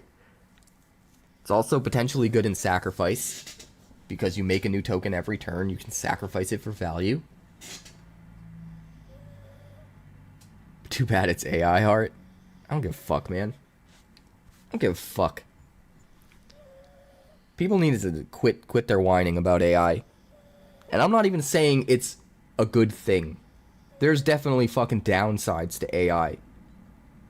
But the one thing that people are overlooking is that it doesn't fucking matter. It's just what's happening. It is the future, and it's going to happen more and more and more, and there's nothing you can do about it. It reminds me of all those people that whine on message boards about gaming going digital and how they're always physical and they're going to buy their physical copies, and it's like, dude, I'm right there with you. I fucking love physical. I miss having a library of physical games, but it doesn't fucking matter if we miss it or not. It doesn't matter if we prefer it or not. Eventually, gaming is just going to be all digital. And you could say that, oh, I won't game anymore. But you're a fucking liar. You might cut down, or you might stop for a little while, but eventually, if games keep getting spit out that are awesome, and you keep missing out on amazing experiences that you should be playing, eventually you'll cave and you'll start playing them again. It doesn't fucking matter. You know? So I'm not saying AI art is perfect and I'm 1000% behind it and all this bullshit. But what I am saying is, I don't fucking think it's a reason to not be into something. If it's your only reason for not being into it. You know? It's just inevitable. It doesn't fucking matter. It doesn't matter if you agree with it or disagree with it or hate it or stand against it or whatever. It just doesn't matter. It's just the future. It's just going to happen more and more and more and more and more. And hopefully people have enough taste to still prefer, you know, non-AI art and artists that work their ass off on making things, and there's still a market for that, and artists can still make a living and all that good stuff. I hope that's the case. But at the end of the day, it's just inevitable. It's like every other technological revolution we've had in the history of mankind, you know? I can't look at Avatar Roku, Tom. I don't have time. I will later.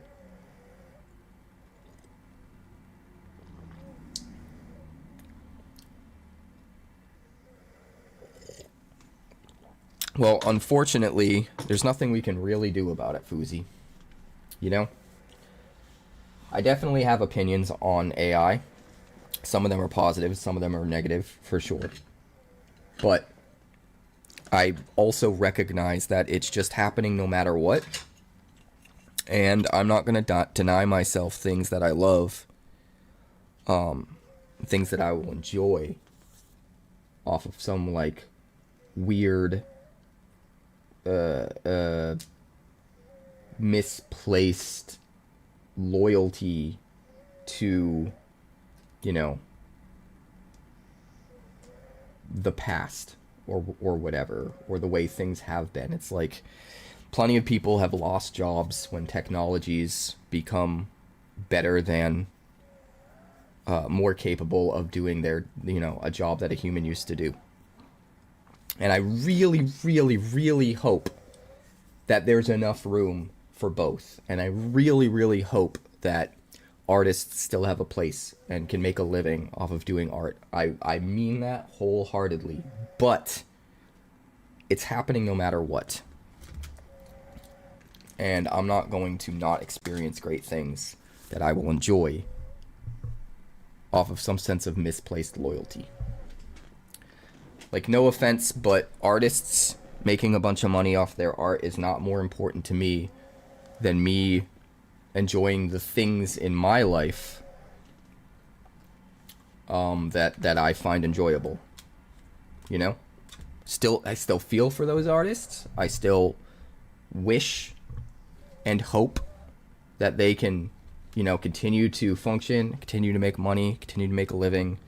And that people will value human-made art, more than AI art moving forward, but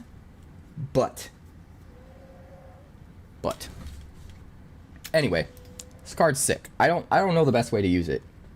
I really don't. But it seems super fun, and I like it. Alright, one last game. Well, actually, it might be two if we win.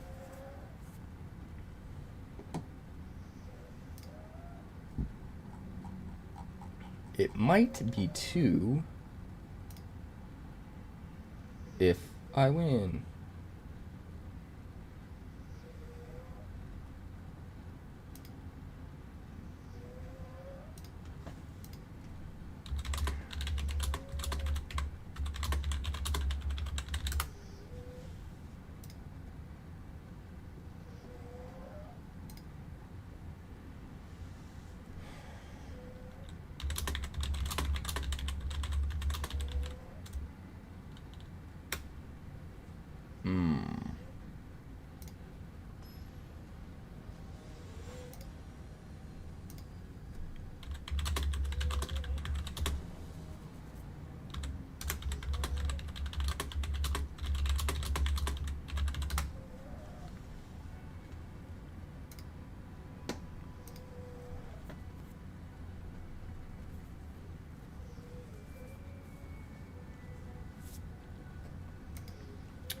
Yeah, but the problem, Finn, is should doesn't matter.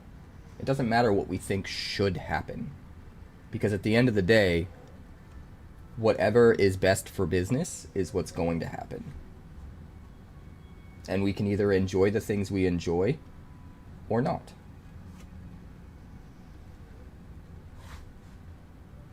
So while I agree with you, that's how it should be used, it doesn't really matter that I think that. It doesn't really matter that you think that. No one cares what we think. Do we keep this? I mean, I think we have to, right? Because of the United Front. Hopefully we draw into something. At least we're on the draw.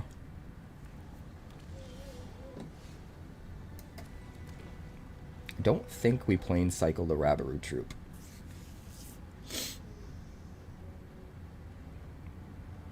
Come on, we need creatures.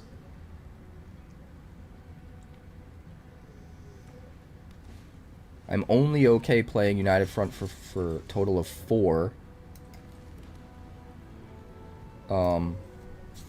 If we have a 2-drop and a 3-drop out before I play it.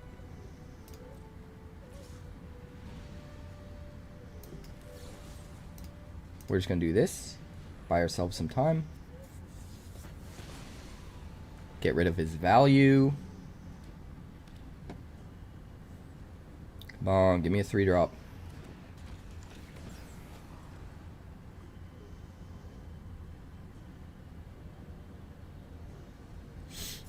Well, that's different. If it's impacting the quality of the product, Finn, then I agree with you. But what I'm saying is if you love the product and it happens to be AI, I don't think that should I don't think that should change whether or not you love the product. Not all AI is slop. I kind of hate that term AI slop because it's makes people feel like it's synonymous. Like, oh, if it's AI, then it is slop. And I don't think that's the case. Call me biased, but there are plenty of card arts for Wonders of the First that are made with AI tools that I think look way better than a lot of the Magic cards. That's just how I feel. Do I also think some of the art looks like slop? Sure. But I think some of it looks amazing.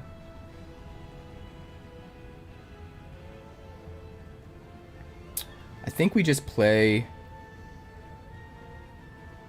high buy. I don't love that we don't get a sack trigger, but it's okay. We'll get there eventually.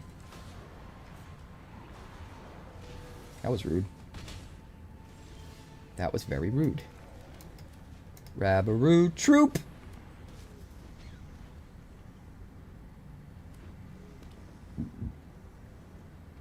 Eventually, when we play this United Front, it's going to be pretty wild. We might have to race. Do we sack the troop to high-buy? I think we do.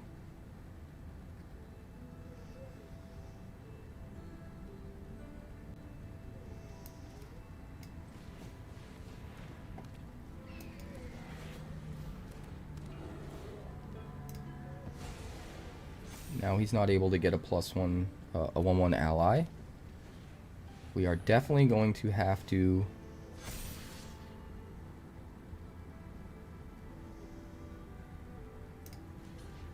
trade here.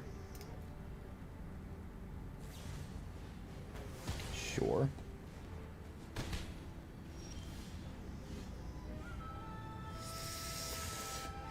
Seven.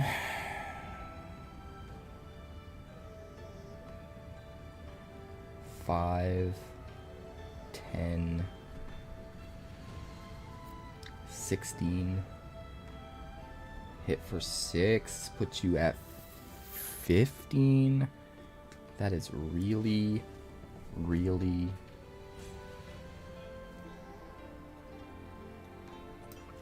I think that's just too greedy. I think we gotta play it safe here. Hey, what's up, Texan? Welcome to the stream. This is Magic the Gathering. It's like Wonders of the First, except worse.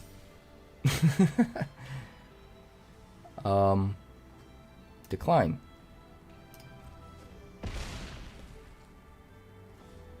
End the turn. Games are over much quicker.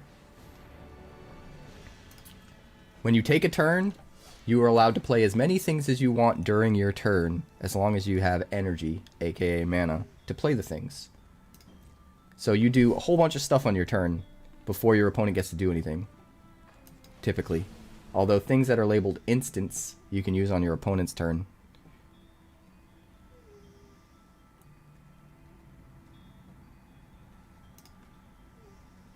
You and you. We'll go to 6. And our opponent will scoop. Hey, we got the win. We're using the new set that just came out today, Avatar: The Last Airbender. Well, I guess we should probably go for this last game, huh? Finish it off strong. I do have to stop the stream after this game. Because I have some testing to do with my Wonders of the First team, Team First Formed.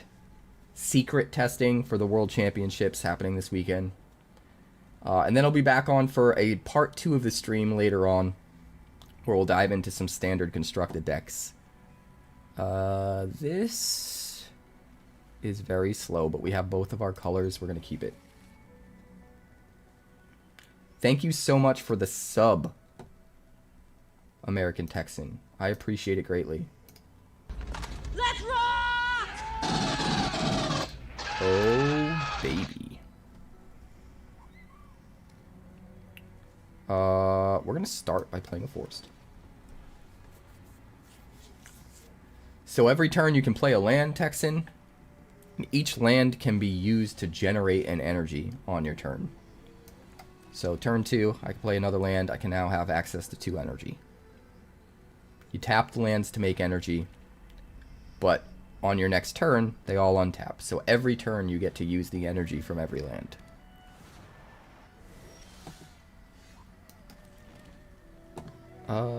Do we just play it? We have we have a lot of removal. I think we just get this out there.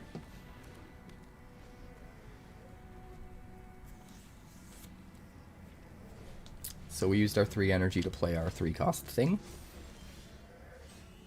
The white in the 2 means you have to spend 1 white energy for sure, mana in this game, and 2 of anything. So total of 3. We have 1 white and 2 green here. Let's see. Do we glider staff? Do we glider staff? Slow him down, I guess. Yeah, I think it makes sense. We'll lose 2, but he's going to attack us for 2 anyway, so it's we basically have the same amount of life we would have. The only difference is we set him back on tempo. Nope. Lands only tap to give you energy. Every turn you take, everything you have untaps. So tap abilities are not as powerful as in Wonders, where it's just once per game. And they just give you your energy. So instead of getting automatic energy each round, like in Wonders, you have to play lands in order to build up your energy. So if you don't draw the lands, sometimes you don't have enough energy to play things. Like this guy's 6. If I don't draw 2 more lands, I never get to play him. We each have 20 life total that we start with. Whoever goes to 0 first loses and the game's over.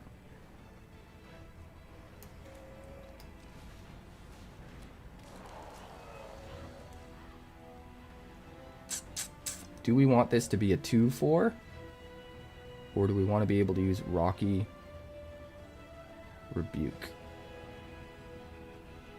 I think we want it to be a 2/4. Yeah, occasionally there are cards that cost 0 mana, but they're very, very rare. Kind of like how Phoenix Quill is like the only item in Wonders that costs 0.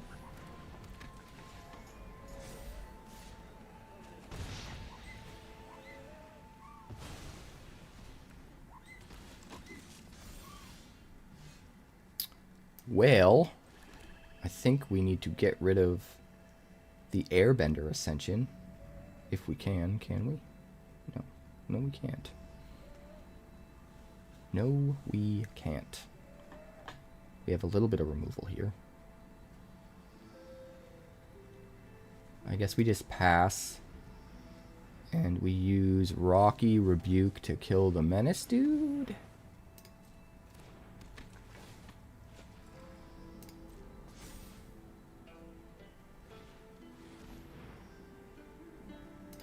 Wolf Bat.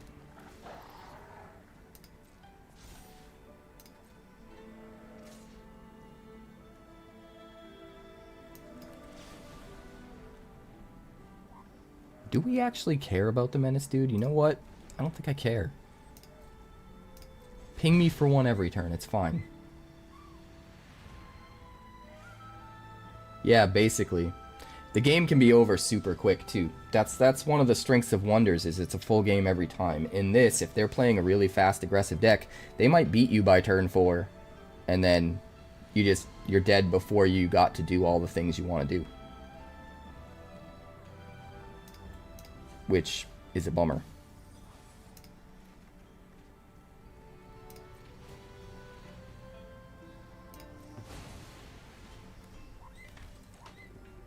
Yeah, the opposite side too. Some decks will be control decks that will drag out the game forever and just never let it end.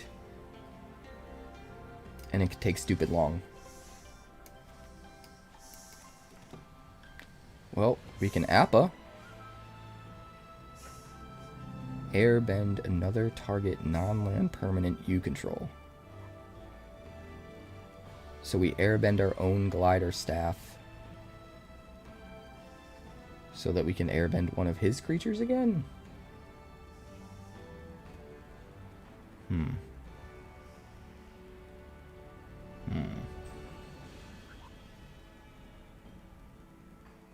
probably just don't even want to use that, right?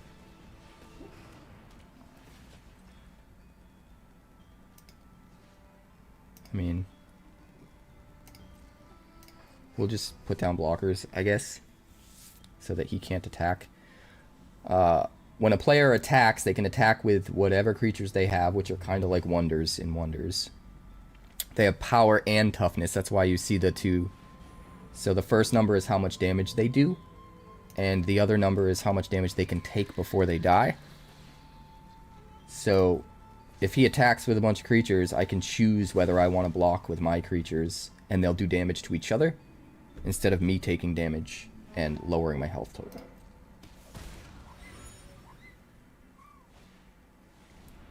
Corrupted court official. Well, we'll get rid of the land, I guess.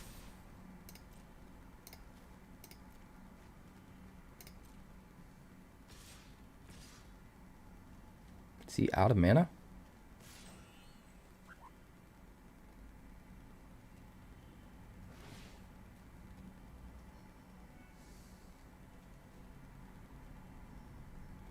Sure. Sacks a dude.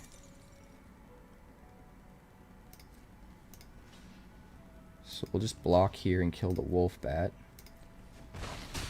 Take 6. Use the sparring dummy. Note to self, always use the sparring dummy.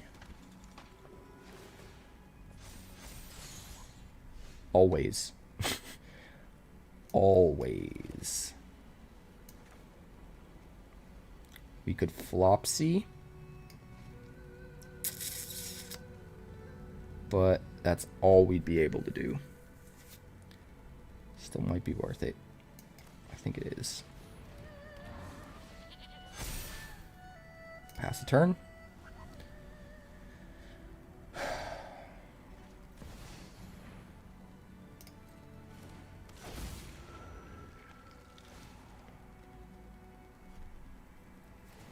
Exiling my flopsy? Well, that's rude. Ooh, and then you're gonna flicker it? Ooh, that's gross. That's real gross. Yeah, he's got me. He's got me. His ability taps down my blocker, so I can't block with it. That's another thing, Texan. If your creature, aka Wonder, is tapped, it cannot attack or block. Attacking causes it to tap. And so if you attack, your guy will be tapped. Which means if they attack you on their turn, it'll be tapped, so you can't block. You can only block with untapped. And then on your turn, you untap everything. So tapping in this game is used to denote something that is used up for the turn that you can't access again until your turn ends, they take their turn ends, and it's back to your turn again. Everything will untap and you'll get access to those cards again. So you kind of have to pick and choose when you're attacking with something. A lot of times it can't block as well because it'll be tapped. There are, of course, keyword abilities like Vigilance that allow you to attack without tapping so that you can still block with the thing. It's a fun game, and a lot of the basics within this game are sort of the tried and true time-tested stuff that led to Wonders of the first existing. So this game's super important, and it will always have a place in my heart, but I think Wonders is just better. Wonders is just better. But I mean, alright, so we got to 6 wins, 3 losses. You basically have to try to get to as many wins as you can before you get to 3 losses in these drafts. We didn't get to the full 7, but we did get 6. So I feel good about that. I feel good about that.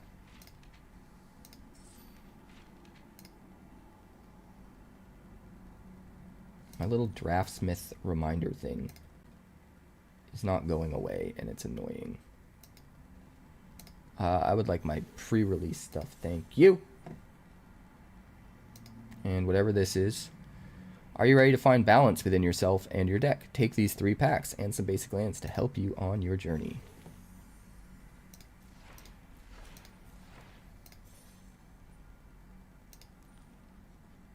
Patch notes we don't need. Arena weekly announcements we don't need. So yeah, that's gonna do it for this stream.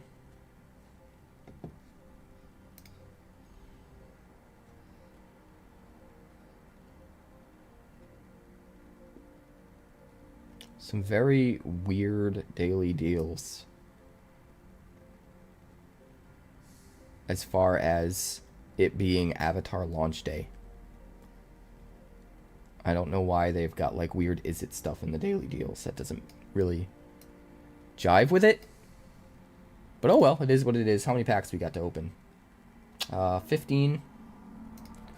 We'll open these 5 through the Omen Paths. We're going to save the 15 for later.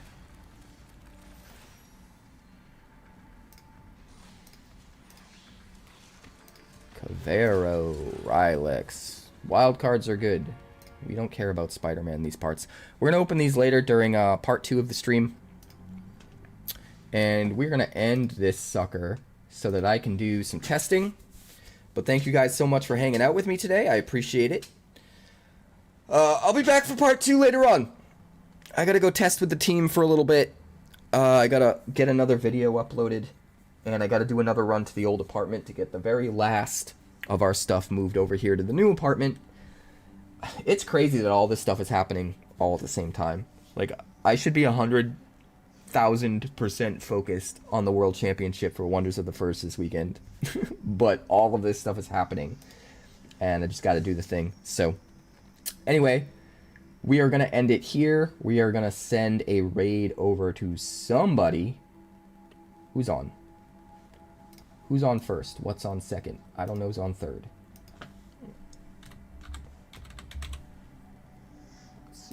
Let's see what we got.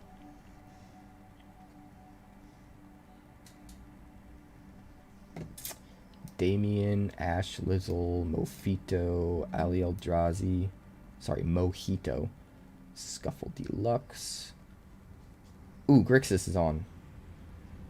We're going to send Grixis the love. Absolutely. He'll appreciate it more. That is true, Finn. I am very grateful for that. I am very grateful for that.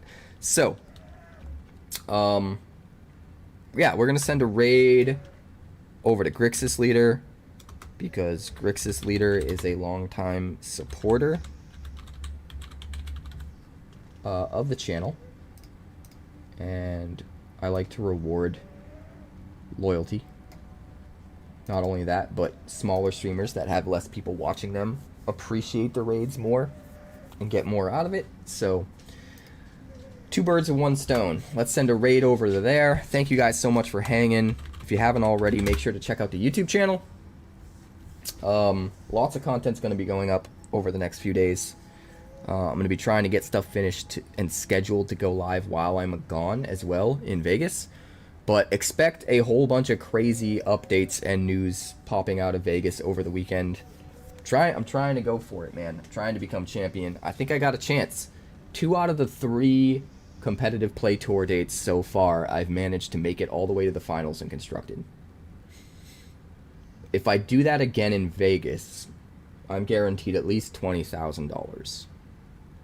If my math is correct. They haven't technically announced how much money is for each place.